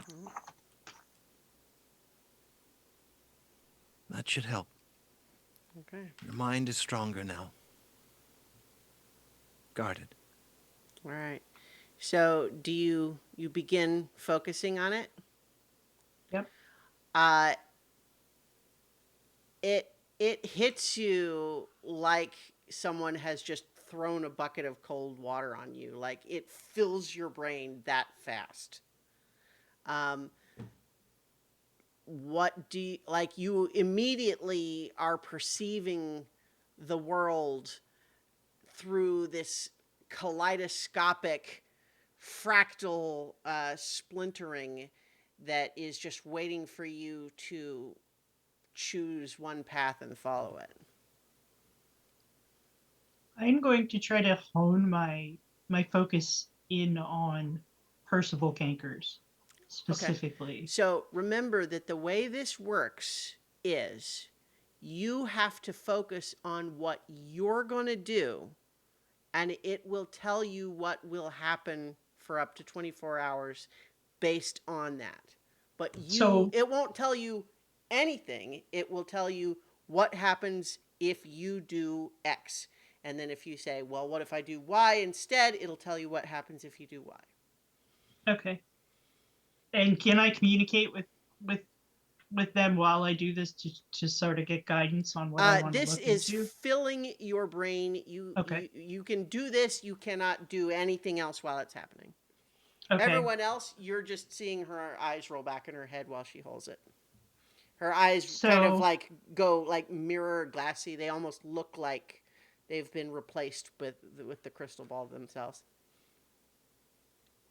so I am going to um I'm going to focus on meeting with Percival Tankers Mhm. and attempting to capture him. Uh, you dis- so basically you see that there are a number of different sort of ways that you might try to do that, but all of the ways that you sort of initially sort of think to yourself of like, wait for him to show up and then you have someone who was in hiding, or, if you just like talk for a little while but then suddenly attack, things like that.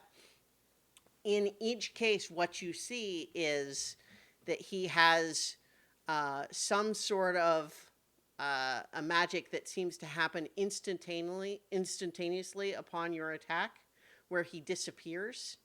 And then, as you follow that chain of events, you see the Temple of Marushka crumbling.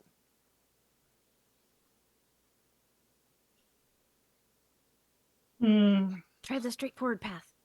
Yeah, In each of those cases, by the way, in every one of those where you start with just like talking, he does say, "Don't try anything. I've got contingencies in place." And so every time you propose this path where you actually do attack, it would seem he is not bluffing about that. okay. Um, I'm going to follow the path where we just communicate with him to find out what he wants Mm-hmm. and see how those options play out. Okay. I think that you're kind of, I will say, just for the sake of the storytelling right now, that you're kind of breezing past some of the details because you want to see what's the outcome, right? But we can come back to focus on that if you like. But uh, it just occurred to me that a fun way to do this would be for us to actually role play out the scene and see what happens. That would be kind of a neat way to do it. Maybe we'll save that for a future session if you decide you're going to use this thing more And often. when it fails, we just yell out, "Save, save, reload the Yeah. save." Yeah. So I think what happens is you discover that although he is extremely twitchy and paranoid, as far as you can tell, watching this path where you treat with him in a straightforward, honest way, he seems to be genuine in his proposal that the two of you each use your item to open this tunnel and both go into Denether. At which point he seems to currently have the plan that he will separate from you as soon as you're inside and go off on his own way. At no point is he willing to relinquish the amulet. He Okay. says that's a deal breaker. And it's like impossible to fight him without serious repercussions. Well, at All least right. you have not as of yet proposed a way that did not produce that outcome. What I'm saying is I'm not ruling out the possibility that there could be a way. I'm saying in all of the sort of times that you sort of think of a way to try to do it, it didn't work. Obviously, if in game we decided to play it out, right? Like, I'm not saying it's literally impossible for you to stop him because you guys have all sorts of fancy tricks, but so does he, is my point. And you did give him a lot of time to prepare. And we've used some of those tricks on him before, so he's definitely going to be prepared. Yeah. But that said, when you view the future of saying, take him at his word, straightforward, it seems that what he is proposing is that the two of you, like that your party and him, work together to make the tunnel, go inside Denether. He does not seem to be interested in betraying you, and once you're inside, he does not care what you do. He has his own business. He doesn't want to tell you what it is. Hmm. Okay. And so that is, again, there might be iterations of that could turn out slightly differently, but I'm just saying that, like, in the version that you sort of see, I think what you're starting to realize, though, as this happens, is it's very easy to say, oh, well, that worked out okay, but it wasn't quite right. What if I did this instead? And it's a little different. Well, what about if I did this? Well, what if I did this? And pretty soon, time is passing in the real world while you're doing this in your Right. head. Everyone else is just watching you. It's been like 10 minutes. I feel like that going down that path of communication and honesty is our best bet. So with that in mind, So, are you trying to stop to talk to your friends? Make a Yeah. wisdom saving throw. with advantage. Yeah, because of Intellect Fortress.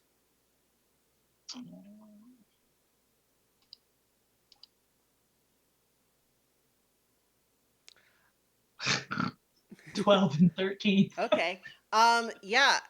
You feel like, I mean, you could talk to them now, but if you spent a little bit more time on it, you could probably come up with an even better solution. Or like it's one thing to say, like, this is the general approach, but now you can start, like, workshopping if you say this or if you say that, or if Trananel is there with you or if he's not, and you start just figuring out all of these different ways that you might tweak it.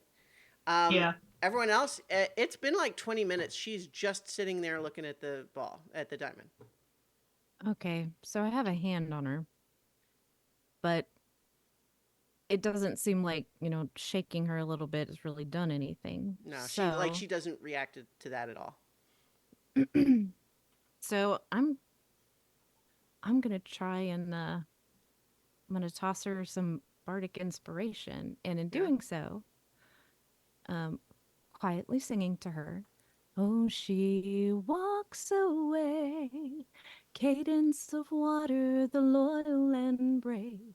Oh, she walks away, no matter the peril, the day she will save.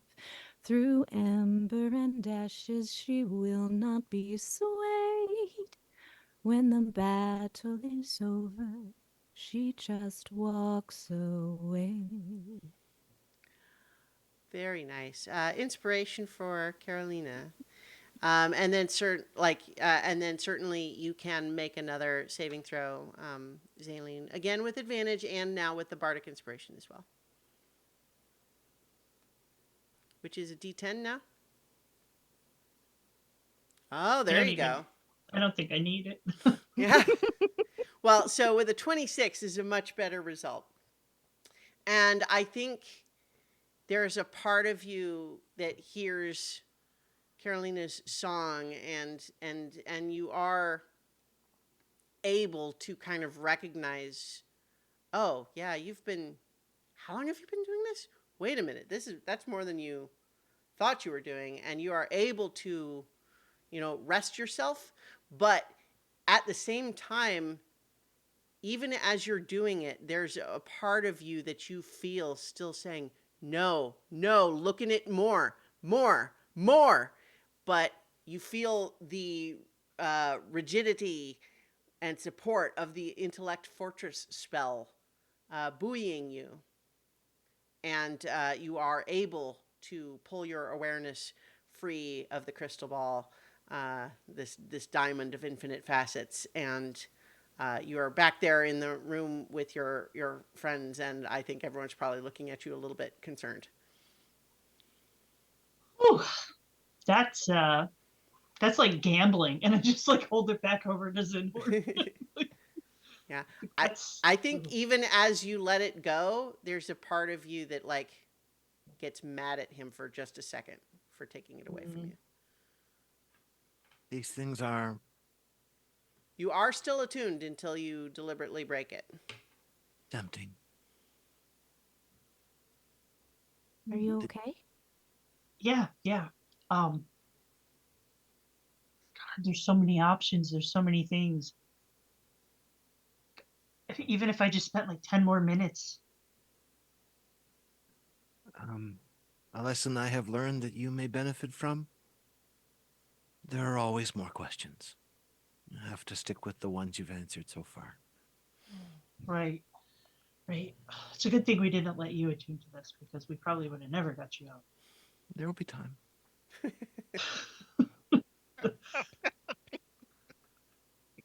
So I am going to deliberately break the attunement. Okay. I think it might. I don't know if you can do it instantaneously. Instantaneously. Let me. I'll look that up. But certainly, we can say that that's the plan. Um, I think if you attune to something else and you don't have another slot, then that would certainly do it. Okay. Let's see. Attunement. Distance also does it. Yeah. Let's see.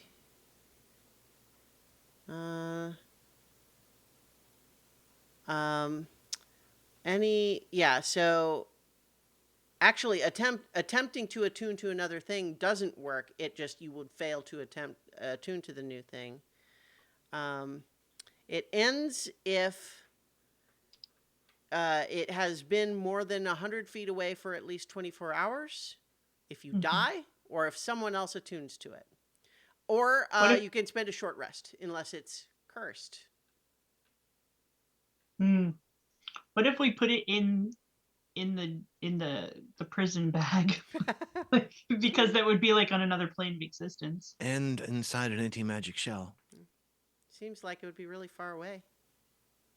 That's what I'm hoping. Yeah. Like, I don't know. I mean, what if you need it in a hurry? Zinhorn? So true. Just holds the Yeah. bag toward them. Just drop it in. Wait. I'll direct it into the anti-magic shell within. There. That should help. What if I need it though? I will just pat her hand. It's okay. If it's needed, we can retrieve it. Rupino says, we are going to need it to do the tunnel thing, though. Well, yeah, Yeah. but I mean, if I need to look in it again, that's what I mean. At the right time. So yeah, what we need to do, and then I tell them like, Yeah. and also Trendinel needs to go with us because in every scenario that he was with us, it was better. Trandinel says, I am prepared to join you in whatever you need me for. Weirdly enough, every time we took Rupino, it was bad. He has another task to accomplish right now. Well, that works out then. I'm going to try not to be offended by that. No, it wasn't that. It wasn't that. He's just so suspicious. That for does some sound like reason- what you described. Yeah, like for some reason, like you being there just made it worse. And he has so many weird contingency plans. Like we just can't risk it.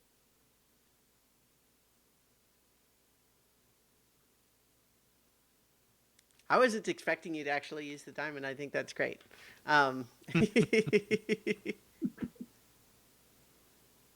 No planning, just do it. No, I love it. I love it. I mean, it's not like I put a diamond with infinite facets, super duper crystal ball in the campaign, hoping that no one would use it. I hope I'm cursed. Shall we? I mean, is Yep. it being Let's cursed to do it. just want to use a really powerful item? I mean, what kind of a curse is that? It's really good. You want to use it. It's good. It's useful. Sounds like the curse version of the luck bringer or fate bringer, whatever it was. So as soon as we get outside, shit, do I even have a message? I don't know if I have a message. I do have a message, but it might not be close enough for message. But I will try anyway to send a message to the adversary. Right. Did we have a specific meeting place already? I don't know if we did. I mean, he said at the temple is what he Right. said. Okay. I will But tell you, like in my vision, we yeah, so what you foresaw is that he, once you're out of the tower, he just comes walking around the corner from one of the like big rocks nearby. Oh, okay. And What does he look like now? so right now you suspect that he has got a disguised self on him or something similar because he looks rather more normal than you have previously seen him. He looks like a weird, tall, kind of gangly gnome. Um, like he is as tall as maybe even taller than the average dwarf, but like his torso and head are kind of still proportioned weird. His arms and legs are really long, but he looks slightly less freaky. His face is kind of, very kind of gaunt. He's got bags under his eyes and everything, but he doesn't look quite so monstrous as he did before. But I think you sort of instantly like he's you have known him to use disguise self before, and so Sounds like he needs to get a refund on this disguised self, though, because it's like, yeah, he looks not monstrous, but not normal. well, you would have to ask him what his thought process was in Yeah, terms or what of normal is, I suppose. I would like to use my monocle of secret seeing okay. on him. Remind me what the wording is there that I always forget all these fancy things I give you. That was the It's Feywild one, right? The Archfey. Yeah, the Archfey gave it to me. I don't have Okay, that let written me down. find it. Let's see. Because I wrote the whole poem for when they. Okay, there we go. This single lens can tell you what a heart pretends. I think that the most straightforward reading of that is that when someone lies to you, you can know what the truth would be. When it's working, so you can have it up, but it's not necessarily going to show you anything by default.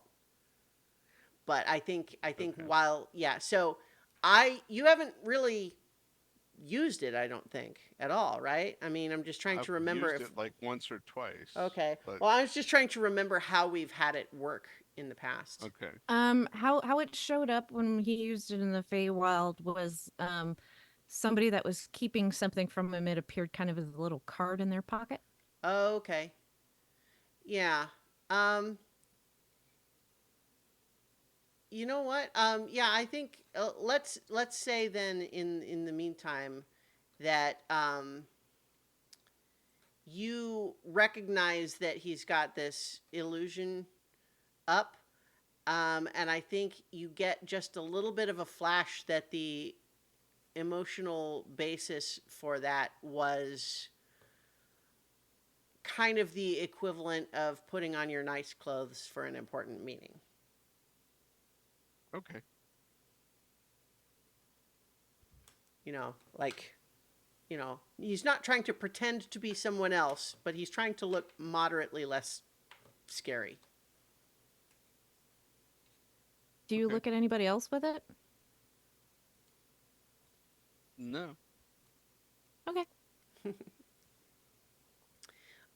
So as he comes around and he says, I am glad that you have finally deemed ready to meet with me as you agreed to do quite some time ago. Apologies. The world is complicated and our lives have grown even more so. But we're here. Well, I have waited because I have seen that all of you are more competent and capable than I had originally assessed. And as a result, I think it might be in our mutual interest to work together instead of in opposition. We both want inside Dinuthere, and the two of us together, well, all of you and me, we each have a piece of what's needed. If we do it together, we can get in. I would like to know you a bit better, to understand how this will work. Well, what I would like is not that, but I am here prepared to compromise.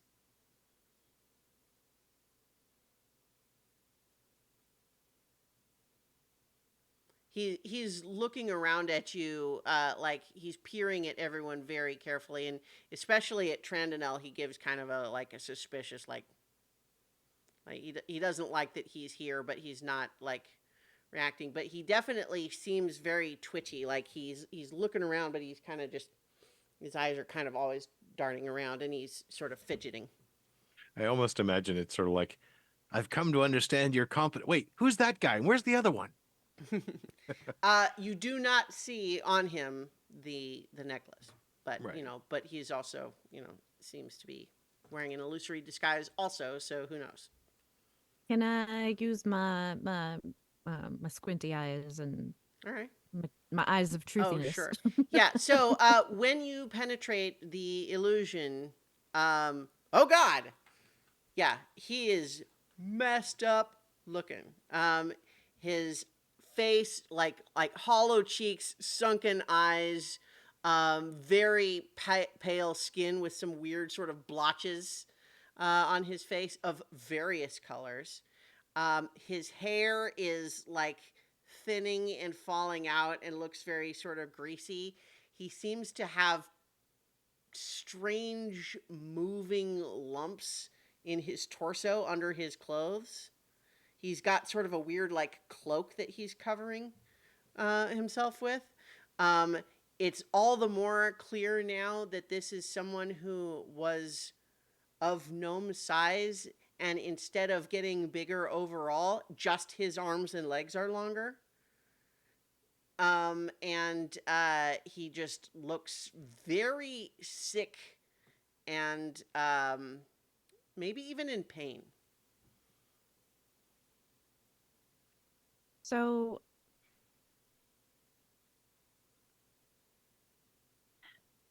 I'm trying to decide how I want to approach this, because I don't feel like it's disgust or horror that Lynn would feel. It's Pity. more like a no, not even that. It's more like a empathy. So, but I don't think he'll let me approach. So I think I'm gonna just hang on to that for a minute. I think even as you're just sort of squinting at him to sort of activate that, there's a moment where he kind of sees you looking at him, and he kind of like takes a half step back, just even in reaction to that. Just so you know, you better not try anything. I've got all sorts of contingencies prepared. You're not going to catch me by surprise. But if you play fair with me, I'll play fair with you. I know that I haven't done that before, but, this time I will. You're just going to have to trust me. We do trust you. In a way, Look, if we're being honest, I mean, that'd be really hard to do. We're taking a chance. Well, so am I, so we're even there.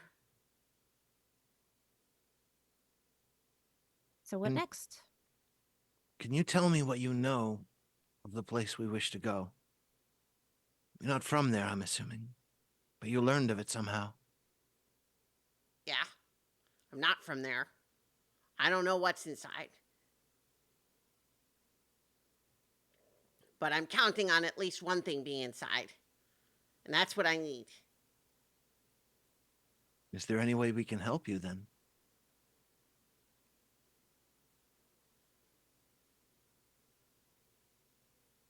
Would you want to?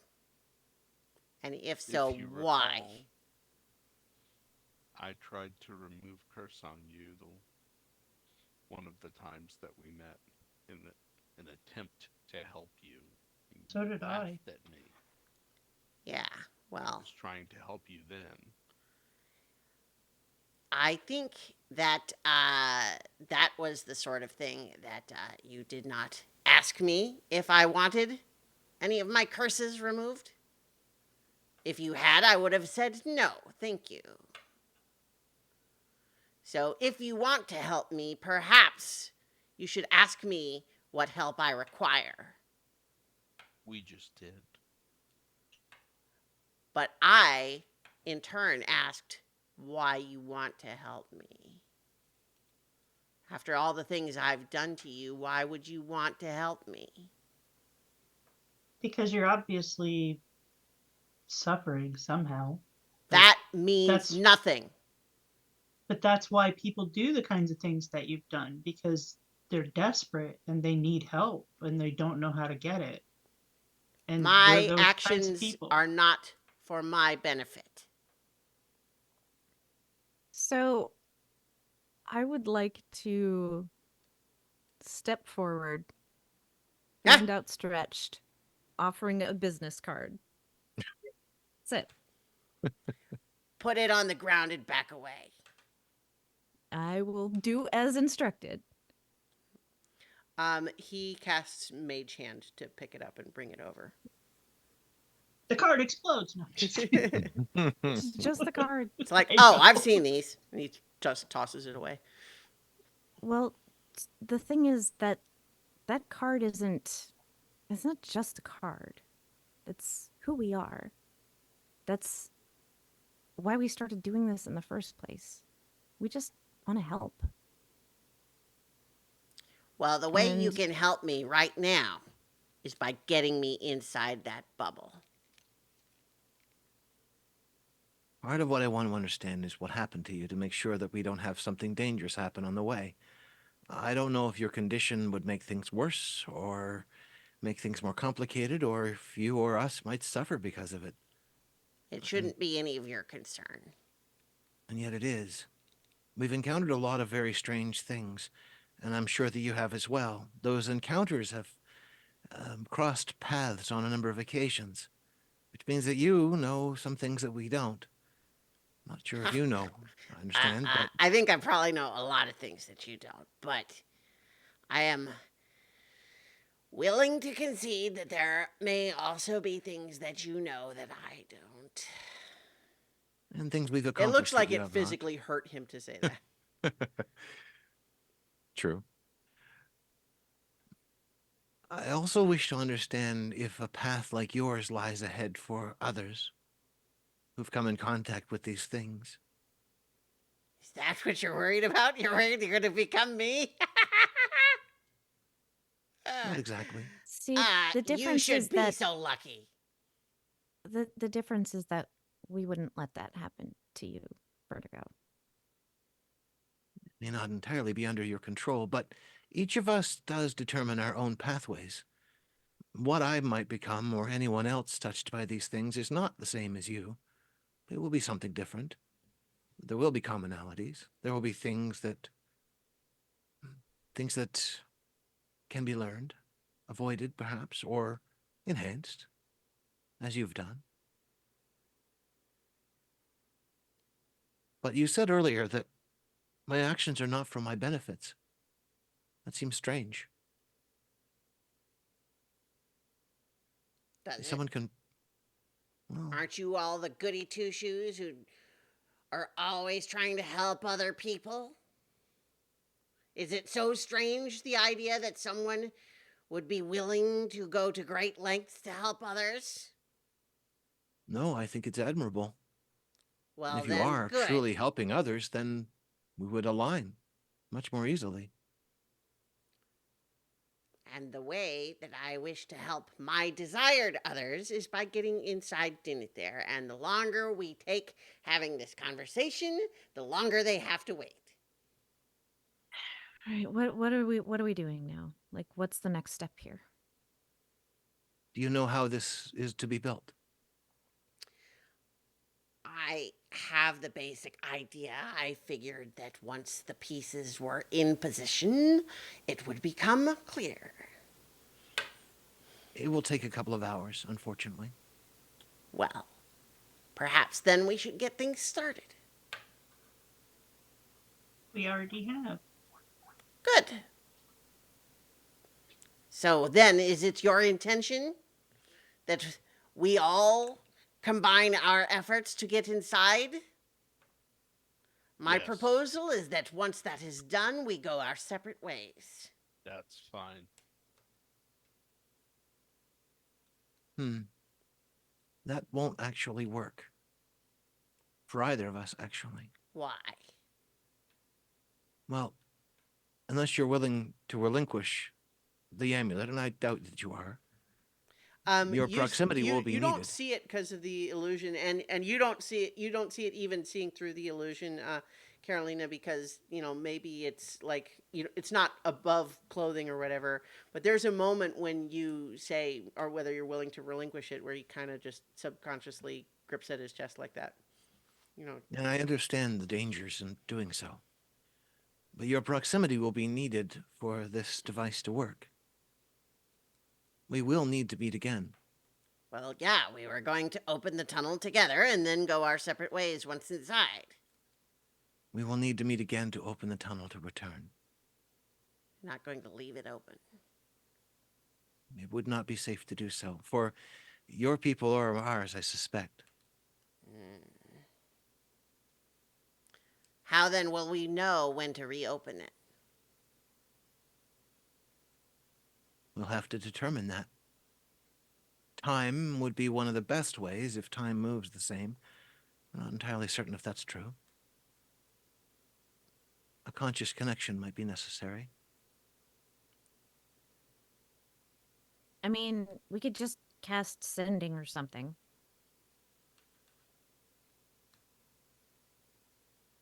Just Like, hey, let's meet up back at the bubble. You know, that kind of thing. It's like not really that difficult. And what if one half of our grouping is ready and the other is not?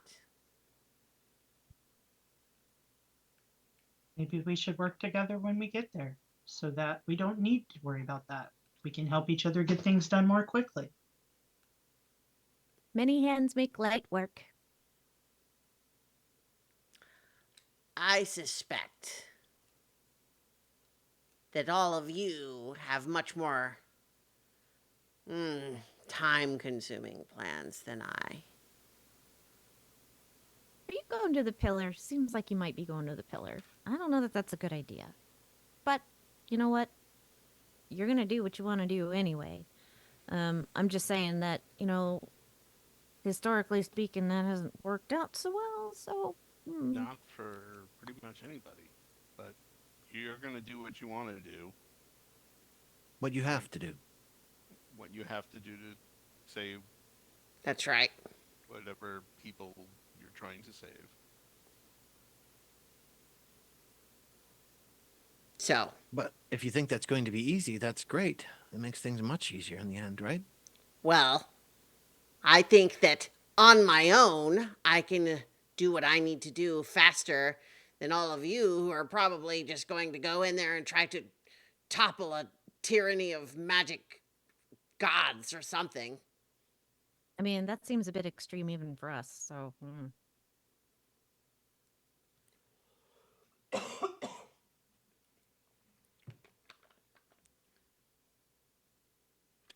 This Are Chris we must are be we killing going you. in this temple or what are we doing here? Why do we need to go in the temple? Well, there was just some things that we wanted to check on, just make sure everything's as it should be here before we go running off somewhere else. It's been a while since we've been here, and the first time we came here, we were not the only ones that were here, so I just think it might be a good idea to, that big stone wall that, we'd put in place before. I think maybe we might want to reinforce some stuff. No tricks, and no since funny we're here- stuff. We go No, straight no, to no, the no. bubble. What? Well, it will take a couple of hours to set everything up. Fine, then we wait here until then. Well, what would be the point in that? Oh, that you're Yeah, not off coming up with ways to try to trick me. what if I- we what- what if we I mean- like left someone with you so that way you knew that we were coming back? I mean, like, I don't know. Why do You you and need to go in Vertigo? there? Because we I just have some told you. things in there that we need to take care of to make sure that it's safe. Have you ever been in there? Some Have you seen it? things, uh, I'm not, I don't have to tell you. Oh, Insight well, I mean, if check. you've been in there, you Yeah, go ahead, kind of make an know insight what's check. in there. Let's see. What I have his stats. What Eat. is his? What is his stat? What is this? Let's see. You like he's being very cagey. You have no idea what he's actually trying to say here. Did You you know, is he upset trying to cover Marushka? that he hasn't been? Is he trying to cover that he has been? Who knows? Did you feels like upset he has a- Marushka or something? That would probably be Dad. Mariska is a good friend of mine. I have have- no interest in going into that temple. And if we have an arrangement, then I have no interest in you wasting your time and mine Well, it's on pointless not a- errands. well, They're it's not not a waste of pointless. time Well, if we're then you going to can be tell me what sitting they here. are. We did. I just told you. You said you have things to do in there. Yeah, the wall that like has been people have been trying to tunnel through it, and we're trying to keep them from doing that because that would be really bad. And what is it For that you're all of going to us. do about that? Reinforce Reinforce it with it. more Wall. stone. And that's more important than what we're doing? We have a few Yes. hours to kill anyway. So, I mean, what do you suggest as an alternative? Sitting here and staring at each other? How 'Cause long do you think it's no going to take to get offense- out to the bubble? Oh, I don't know. Sit in the middle of the water. We're going to need a boat. We're going to need to go out there. Yeah, but there's Yeah, other we things that are know being people. set up in Well- advance of that. We know people that we could get a boat from. We have all these things that we can work out that are a lot easier than you're making them. Like you're overcomplicating a lot of things. Like the really complicated stuff is being worked on right now. It sounds to me like you're the ones complicating it by adding all sorts of extra steps that don't have anything to do with getting us inside that bubble. I apologize. As I said earlier, our lives have become more complicated. And while it may not seem it to you, all of what we do ends up being connected in one way or another. I do apologize too, because I know this will come as somewhat of a difficulty to you, but you're not the only important thing that's happening in our lives. I mean, Um, if it'll make you feel better, you don't have to come with. You You could just come called with us. us. I You wanna just have, called us goody two shoes, man. Like we're not trying to trick you. I want to have Vertigo make a persuasion check with advantage on that last dear. bit. Okay. Let's see. 18. It's better than I expected. Yeah, I think he's looking kind of sulky. Says, "Listen, it has been a long time since I trusted anyone else for anything. It doesn't come easy to me. I have learned the hard way to rely on myself many times over. So let me be clear. My contingencies remain in place. If you double cross me going in there, you'll regret it." You have my word that we have no intention of double crossing you. I know that doesn't mean much because we don't know each other that well, and I once trapped you in black evil ribbons. But those days are behind us. So- And if you have contingencies in place, if we betray you, then we're dead. So He's got his arms folded and then he like just sits cross-legged. He's just like sulking on the sand of the beach. Right. Well, I mean, you can stay here or you can come with. I don't care. I'm going in. and I'm he- coming with you. He sinks into the sand like he just vroom. that's weird, but okay. Like, he's gonna be really disappointed if we have to go to bed before we do this whole thing. It's like, I'm gonna be tired. That's all I'm saying. Nedry's gonna be super, super tired. I mean, he used so much magic today. I'll remain here. There's not much I can do there anyway. Just to reassure our friend here, of my intentions at least. Okay.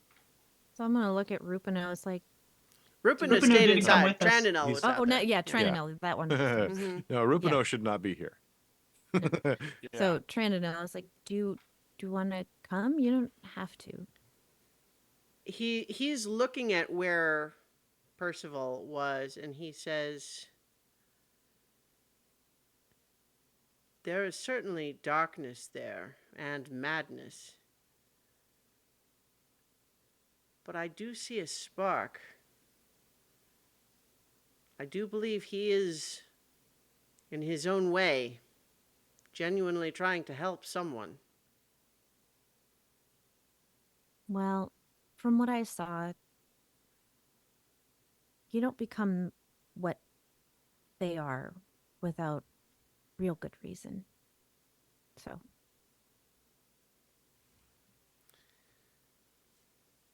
So, is it the intent then that once Rupino has constructed his plans that he and I support Talitha, or do you wish us to accompany you? I think that's up to you. Maybe you should see Talitha before you make that kind of decision. I think Rupino should probably remain just to make sure that the portal is secure for our return. What, with us? Or like behind here with Talitha? Because if he's with Talitha, he won't be able to maintain the. On this side of the portal. Okay. I'm feeling within me a shame that all of you rightfully pointed out to me when I was within my nightmare that in my rage at the others leaving Talitha behind, I did so myself. If I am not needed elsewhere, I would return to her now. I think that's probably best. Like I said, it's your choice. Yeah, let's go see. It would be nice to get to know you better on, a journey like that, but maybe once all is said and done, we'll all have plenty of time. Well, perhaps with adding my own strength to Talitha's, we can guarantee that you'll have as much time as you need. And so, I think... As we're like walking through the Mhm. temple, I'm gonna take my key out and ask him if he knows anything about it. Okay. Yeah, I was getting ready to just like end us for the session. Let me think. Let me think what he says. So he kind of hesitates. I'm not sure exactly what's happening and why we're seeing this commonality in symbols.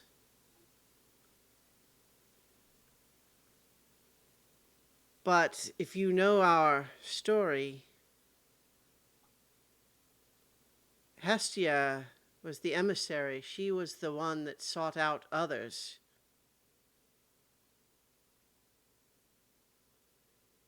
She was the one that was always trying to open doors.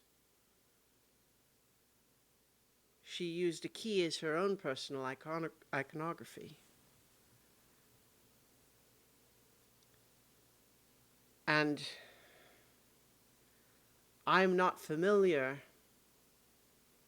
with the Mistress of the Dark as you describe her.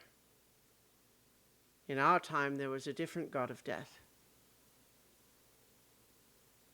The stories say that the Mistress of the Dark was once a mortal who claimed that position for herself. That's a terrifying fate to contemplate.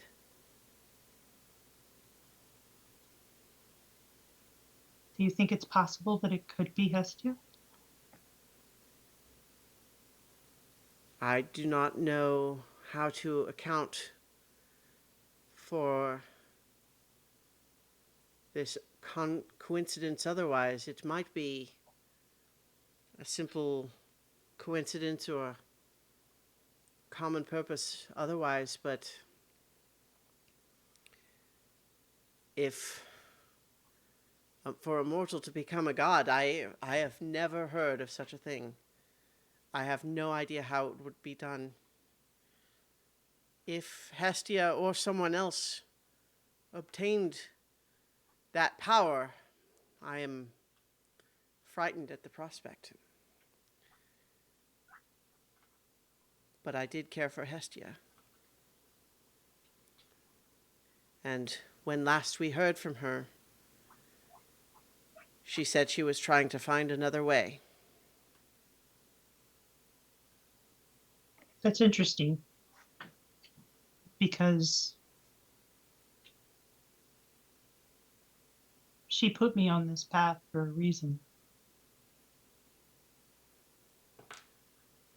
And now I can't help but wonder if this was her way. I would not presume to be able to understand even the mind of Hestia, but much less any mortal who has become a goddess of death. It would seem to me that you know her better than I. Sometimes. Well, I felt like I knew Hestia sometimes.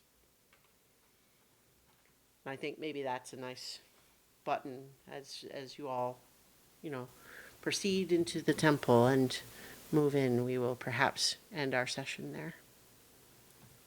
All right, so I think that does it for tonight. Thank you everyone for listening and or watching, and we will be back next week for more adventure on so many levels. So many So So levels. many Many levels. gods and humans and people we kept in bottles.